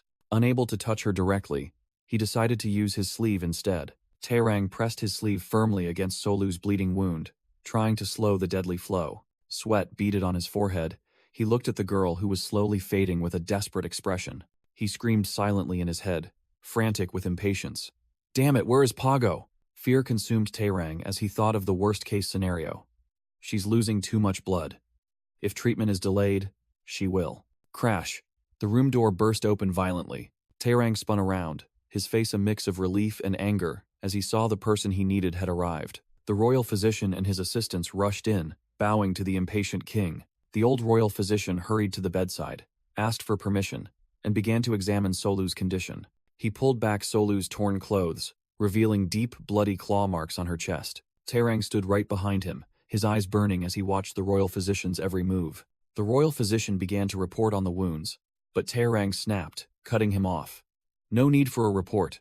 Treat her immediately. The assistants quickly prepared needles and medical instruments, while Taerang stood beside them, restlessly tapping his fingers on his arm. He retreated to a corner, standing with his arms crossed, his usual cold expression completely gone. Only helplessness and pain remained, a silent tear rolling down the cheek of the Sea King. Pago looked at Taerang's blood-soaked clothes and cautiously spoke.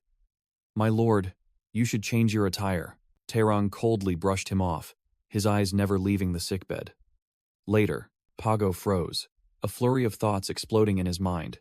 This is completely unlike him, even calling the royal physician for a commoner. He recalled the familiar sight of Taerang discarding clothes without hesitation over a mere speck of dirt. Pago couldn't comprehend how a cleanliness fanatic like Taerang could remain so calm while covered in blood. A flashback flashed by, showing Solu sitting with Banyu and Seoldam, wondering how things had come to this. Pago observed the chaotic scene and realized a truth. His lordship is completely consumed by worry for Solu. He worried that if things continued this way, everything would fall apart, as Taerang recalled the moment he held Solu in his arms. Pago tried to persuade him once more. "Lord Taerang, the royal physician is already handling it. Please change your clothes and calm down." Taerang raised his hand, signaling Pago to be silent. He turned, his gaze as sharp as a blade, glaring at his subordinate, growling. "I said, not now." Pago fell silent, gritting his teeth as he endured his master's overwhelming presence. Clink, the royal physician placed the blood-stained scissors onto the instrument tray, signaling the end of the treatment.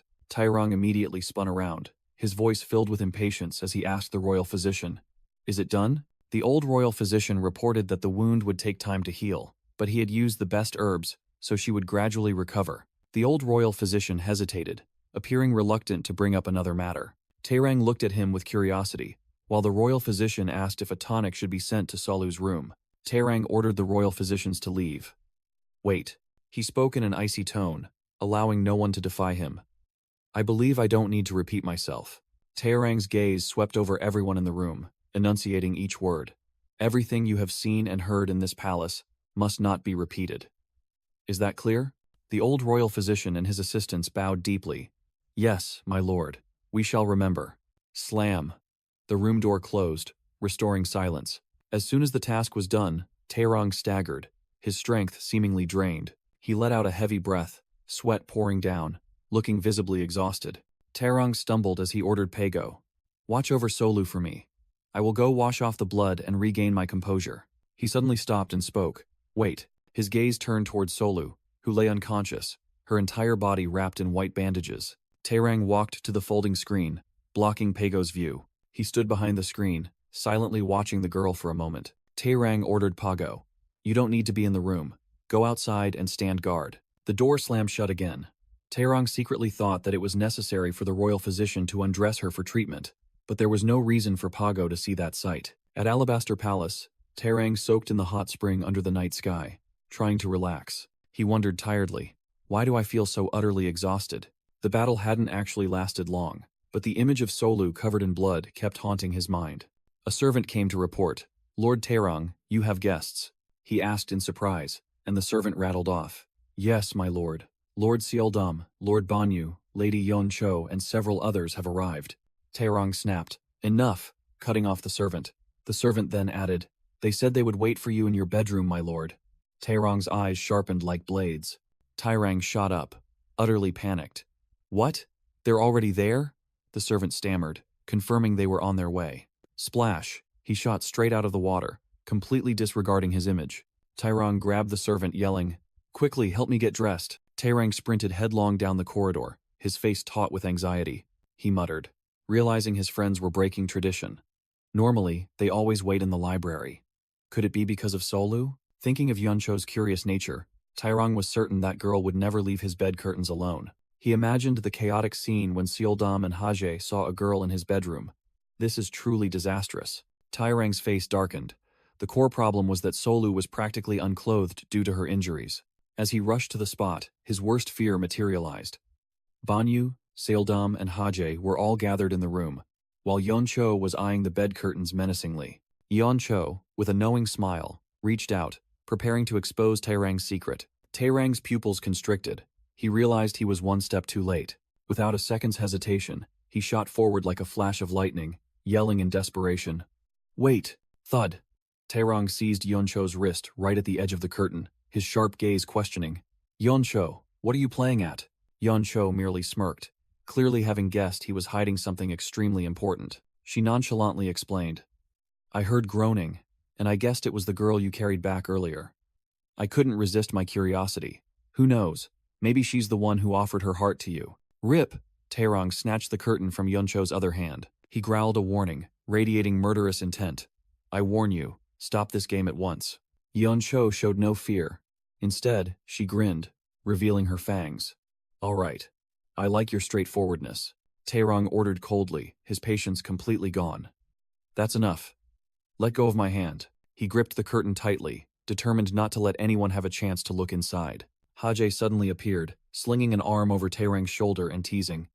You're being too sensitive, Taerang. We're not strangers, you know. You're hurting my feelings. Yeoncho chimed in, feigning cuteness. Exactly. Why are you so scary? Then let out a squeal of excitement. Hajae casually ran a hand through Taerang's still damp hair, remarking, and look at your hair. Hajae nonchalantly stroked Taerang's hair, teasing, how rushed were you that your hair isn't even dry yet? Whack! Taerang slapped Hajae's hand away, his face expressionless. Get straight to the point. Why are you here? Hajae smirked, hitting a nerve. Problem? Didn't you used to treat women like the plague? Now you're embracing one, and even frantically running away because of a few trivial scratches. Taerang froze, the words a few scratches hitting him like a thunderclap. He growled, his eyes blazing. You call those a few scratches? But Hajae just nonchalantly played dumb. My bad, it was too dark to see clearly. Knowing arguing was useless, Taerang sighed in concession. Let's talk outside. This shouldn't be discussed in front of her. Hajae shrugged, indicating, okay, then turned on his heel and walked ahead. The whole group began to exit the room, Hajae leading the way, followed by the mysterious Banyu and the nosy Yeoncho. Yeoncho excitedly ran after Hajae, shouting, Hajae, wait for me. Seldom turned and asked Taerang directly, in a meaningful tone. Are you really going to tell them everything? Taerang replied curtly. With Yeoncho's personality, do you think anything can still be hidden? They already know everything. He reasoned that if he didn't silence this group with the truth and an oath, rumors about Salu would spread everywhere like a plague. Taerang asserted he had quietly handled the royal physicians and servants, but he knew full well the ministers in the palace were more than capable of sniffing out the matter. The safest way was to speak frankly, before the gossiping old officials in court started fabricating absurd stories behind his back. Dark memories flooded back. Taerang feared that if Solu knew everything he did was just to win her heart, she would despise him, just as his mother once had. The curse was eroding his body.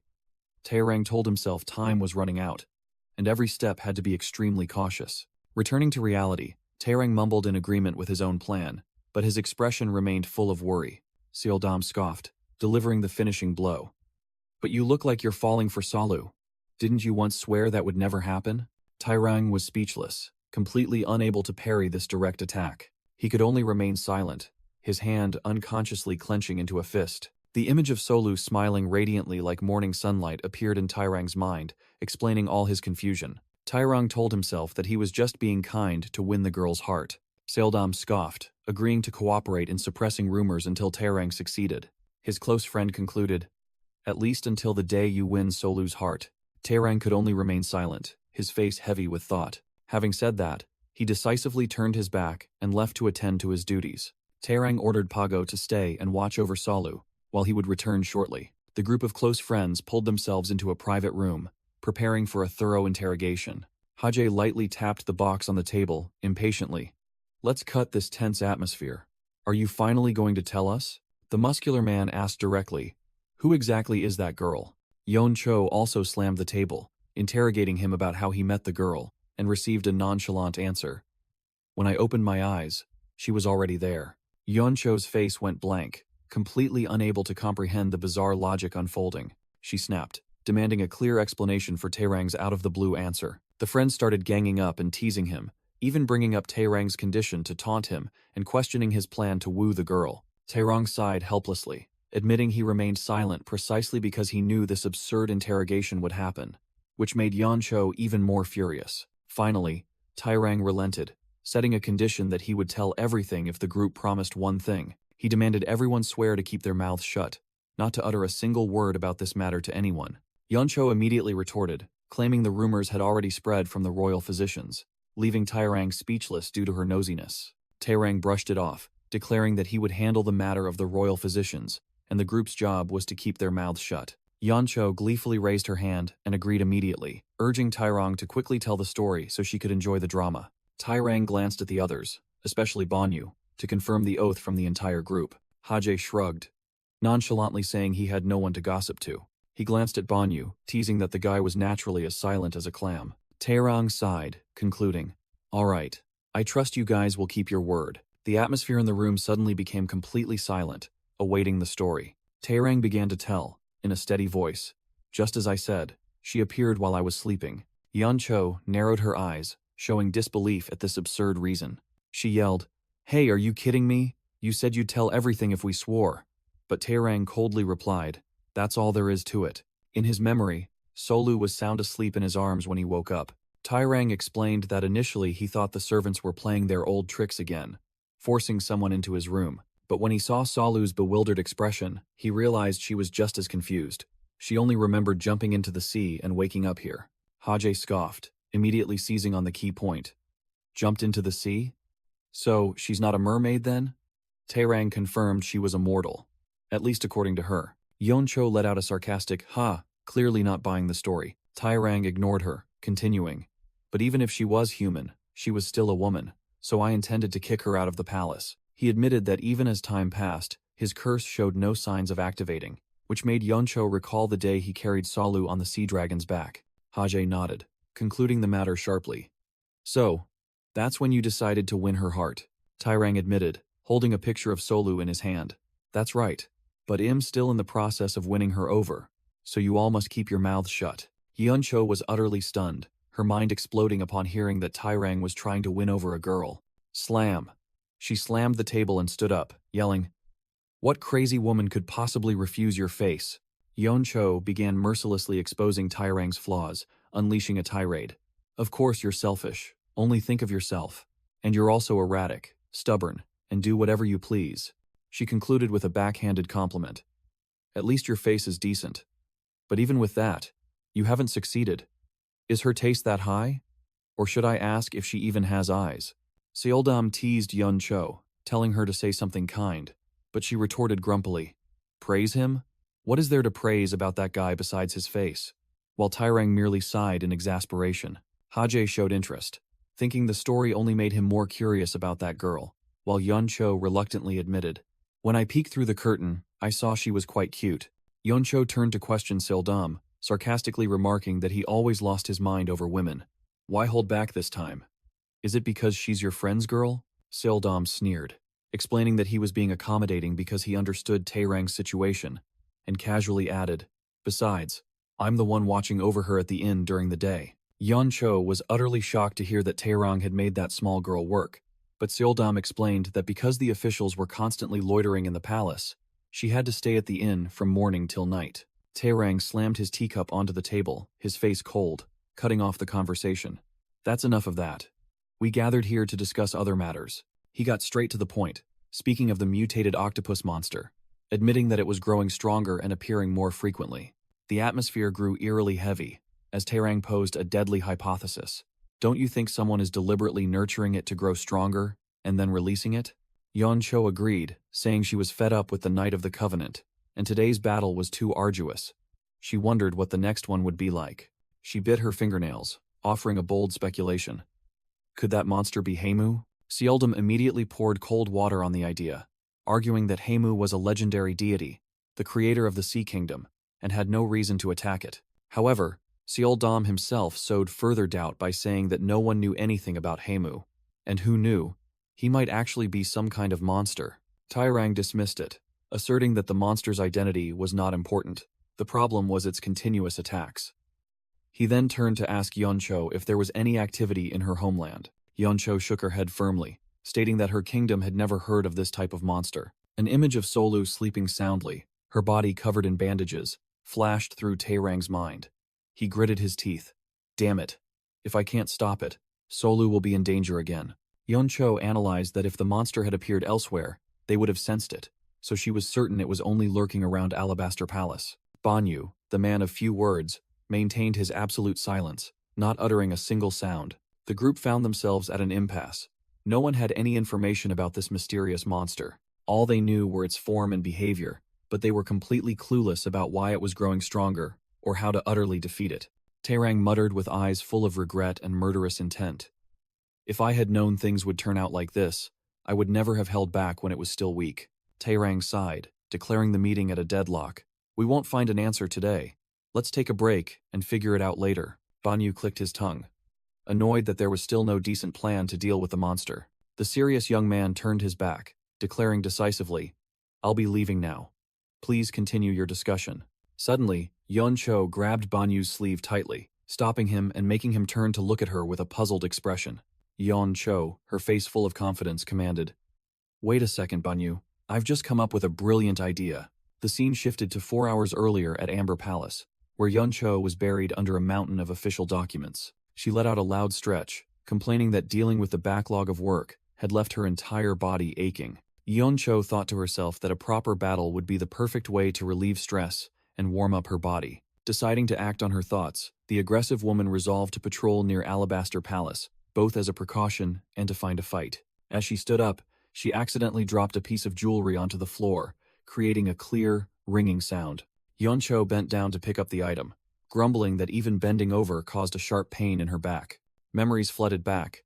An image of Yeon Cho meeting a majestic king on his throne, her own brother.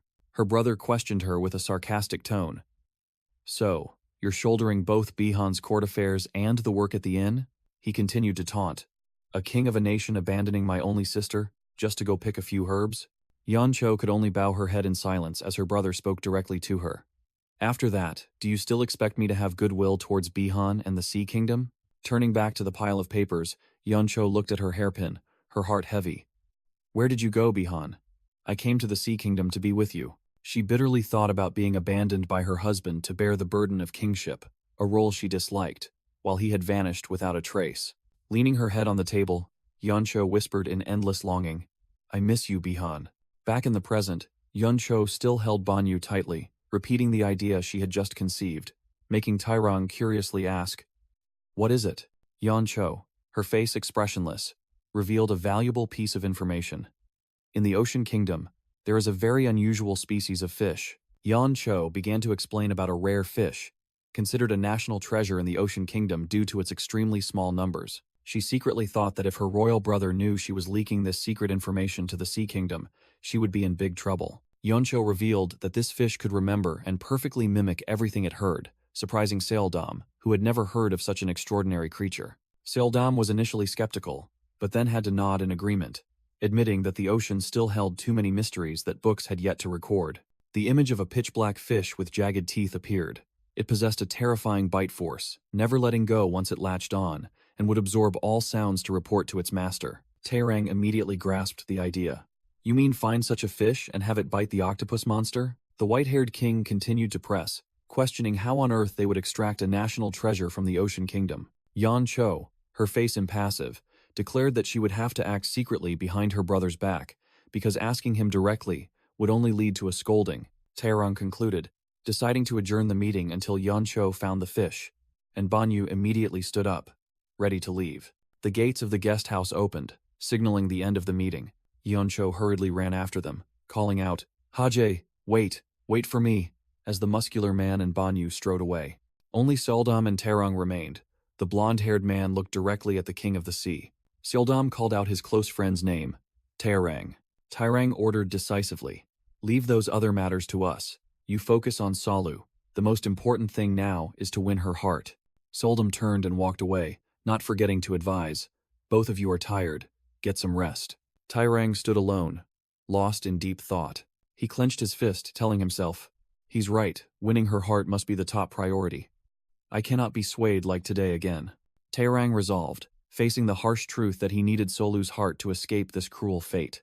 Taerang's gaze became cold and resolute. Standing before the room door, Taerang decided, when she wakes up, I should move her to her own room as soon as possible. Taerang let out a troubled sigh. He drew back the curtains and entered his bedroom. On the bed, Solu was fast asleep, her body wrapped in white bandages due to severe injuries. Seeing her stir slightly, Taerang wondered, is she tossing in her sleep?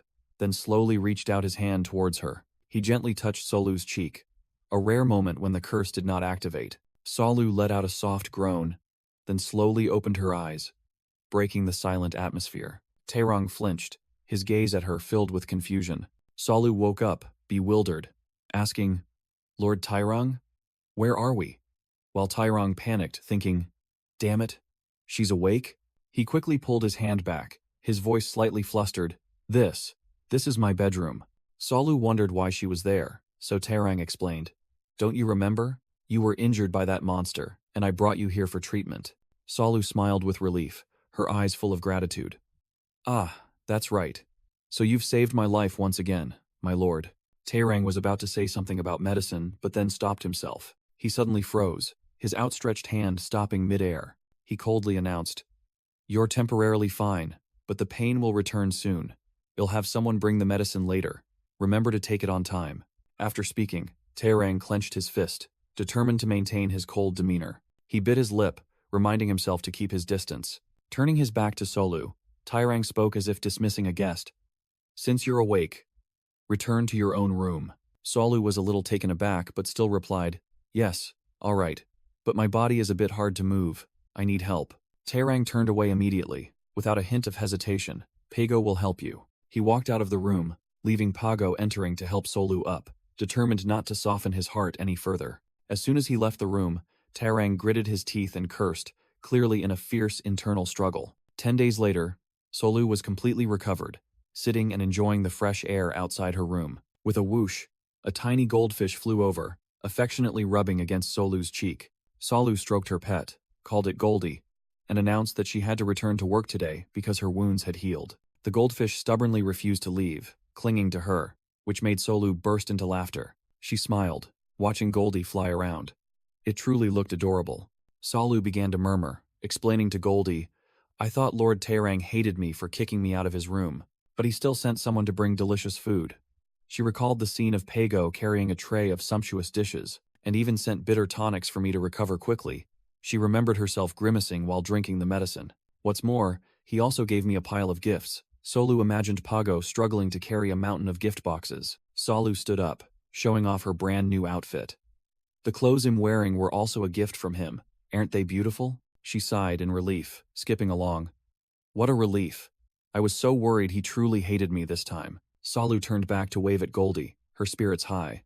All right, I'm off to work now. You have fun playing here. She had only taken a few steps when a pair of luxurious shoes blocked her path. Taerang had appeared silently behind her at some point, his voice icy.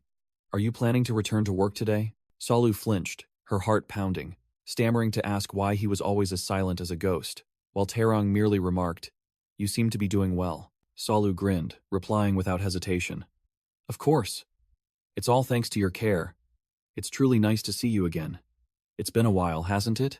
She immediately spun around gracefully, showing off her entire outfit. Ta-da! I'm wearing all the clothes and accessories you gave me. Solu looked up, her eyes sparkling with anticipation, asking directly, Do they suit me? Taerang, the man who was cold on the outside but warm on the inside, immediately turned his face away, completely ignoring Solu's question, which left her stunned. Solu broke the silence, asking Taerang directly, By the way, where are you going? She leaned in, excitedly speculating. Oh, are you here to escort me back to the guest house? Taerang retorted with a tsundere-like counter-question. Don't you like that? Solu grinned, immediately concluding, Not at all. I love it. She secretly thought that it must be because she was boosted by expensive tonics every day, that her energy was overflowing more than ever. Deciding to ignore his previous cold attitude, Solu secretly glanced at Taerang. Under the sunlight, Taerang's appearance exuded a dominant, unearthly handsomeness. Solu froze for a few seconds, her face flushing crimson, struck by his visual impact. She startled awake when Taerang turned back, their eyes meeting. He asked if something was on his face, and Solu hastily denied it with a forced smile. Solu praised him directly without any pretense. You're so handsome that I can't stop looking. Taerang merely replied. Is that new? She continued to flatter. Lord Taerang, you should be doubly grateful to your parents. Taerang remained silent. He asked why, and Solu innocently explained. Because you're much more handsome than me. Your parents gave you such good genes, so you should be thankful. Taerang froze, Solu's innocent remark seemingly touching an old wound. Is that so? Dark memories flooded back.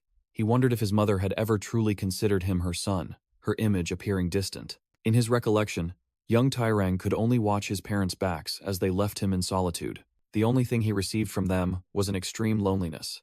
Returning to reality, a flicker of pain broke through Taerang's eyes. Solu immediately noticed his changed expression, secretly thinking, could he have a painful past with his family? She felt a pang of guilt, realizing everyone had their own story, and hesitantly called Taerang's name. Taerang turned, his gaze cold as he asked directly, what is it? Realizing she had just stepped on a landmine, Solu quickly bowed deeply. I apologize. I spoke without thinking again. She blamed herself for being too careless in bringing up his family matters. Taerang replied curtly, I understand, then turned his back and walked away, leaving Solu dumbfounded. Seeing his solitary back, Solu looked worried, unwilling to let things end like that. He suddenly stopped, his voice deepening. Tell me. Taerang's eyes flashed with a sharp gaze, as if awaiting an answer. Solu didn't hesitate, taking a decisive step forward, closing the distance between them. Standing behind him, she declared boldly, Please tell me more about yourself, Lord Taerang. Taerang froze, a cold drop of sweat trickling down, utterly shocked by her blunt request. Seeing him frozen, Solu panicked again, waving her hands frantically. Are you all right? He was lost in thought, realizing that until now, those people had only gathered around him for his appearance, and not a single one had truly wanted to know who he was. Taerang turned away, trying to brush off his emotions. It's nothing. But Solu was not easily deterred. She immediately pointed out. But your face says otherwise. Perhaps you should go inside and rest. I can return to the guest house by myself. No sooner had she finished speaking than she started pulling at her hair and ears, silently cursing herself for being a fool for messing everything up again. Just as Solu was about to turn and slip away, a hand firmly grasped her wrist, preventing her from moving. Solu flinched, staring in surprise at the hand holding her tightly, then looked up. Lord Taerang? He held her back, his voice full of authority. Where do you think you're going? We're not finished talking. Taerang tightened his grip slightly, his gaze locking onto Solu, and he growled, Didn't you just ask me to tell you about myself? Have you changed your mind already?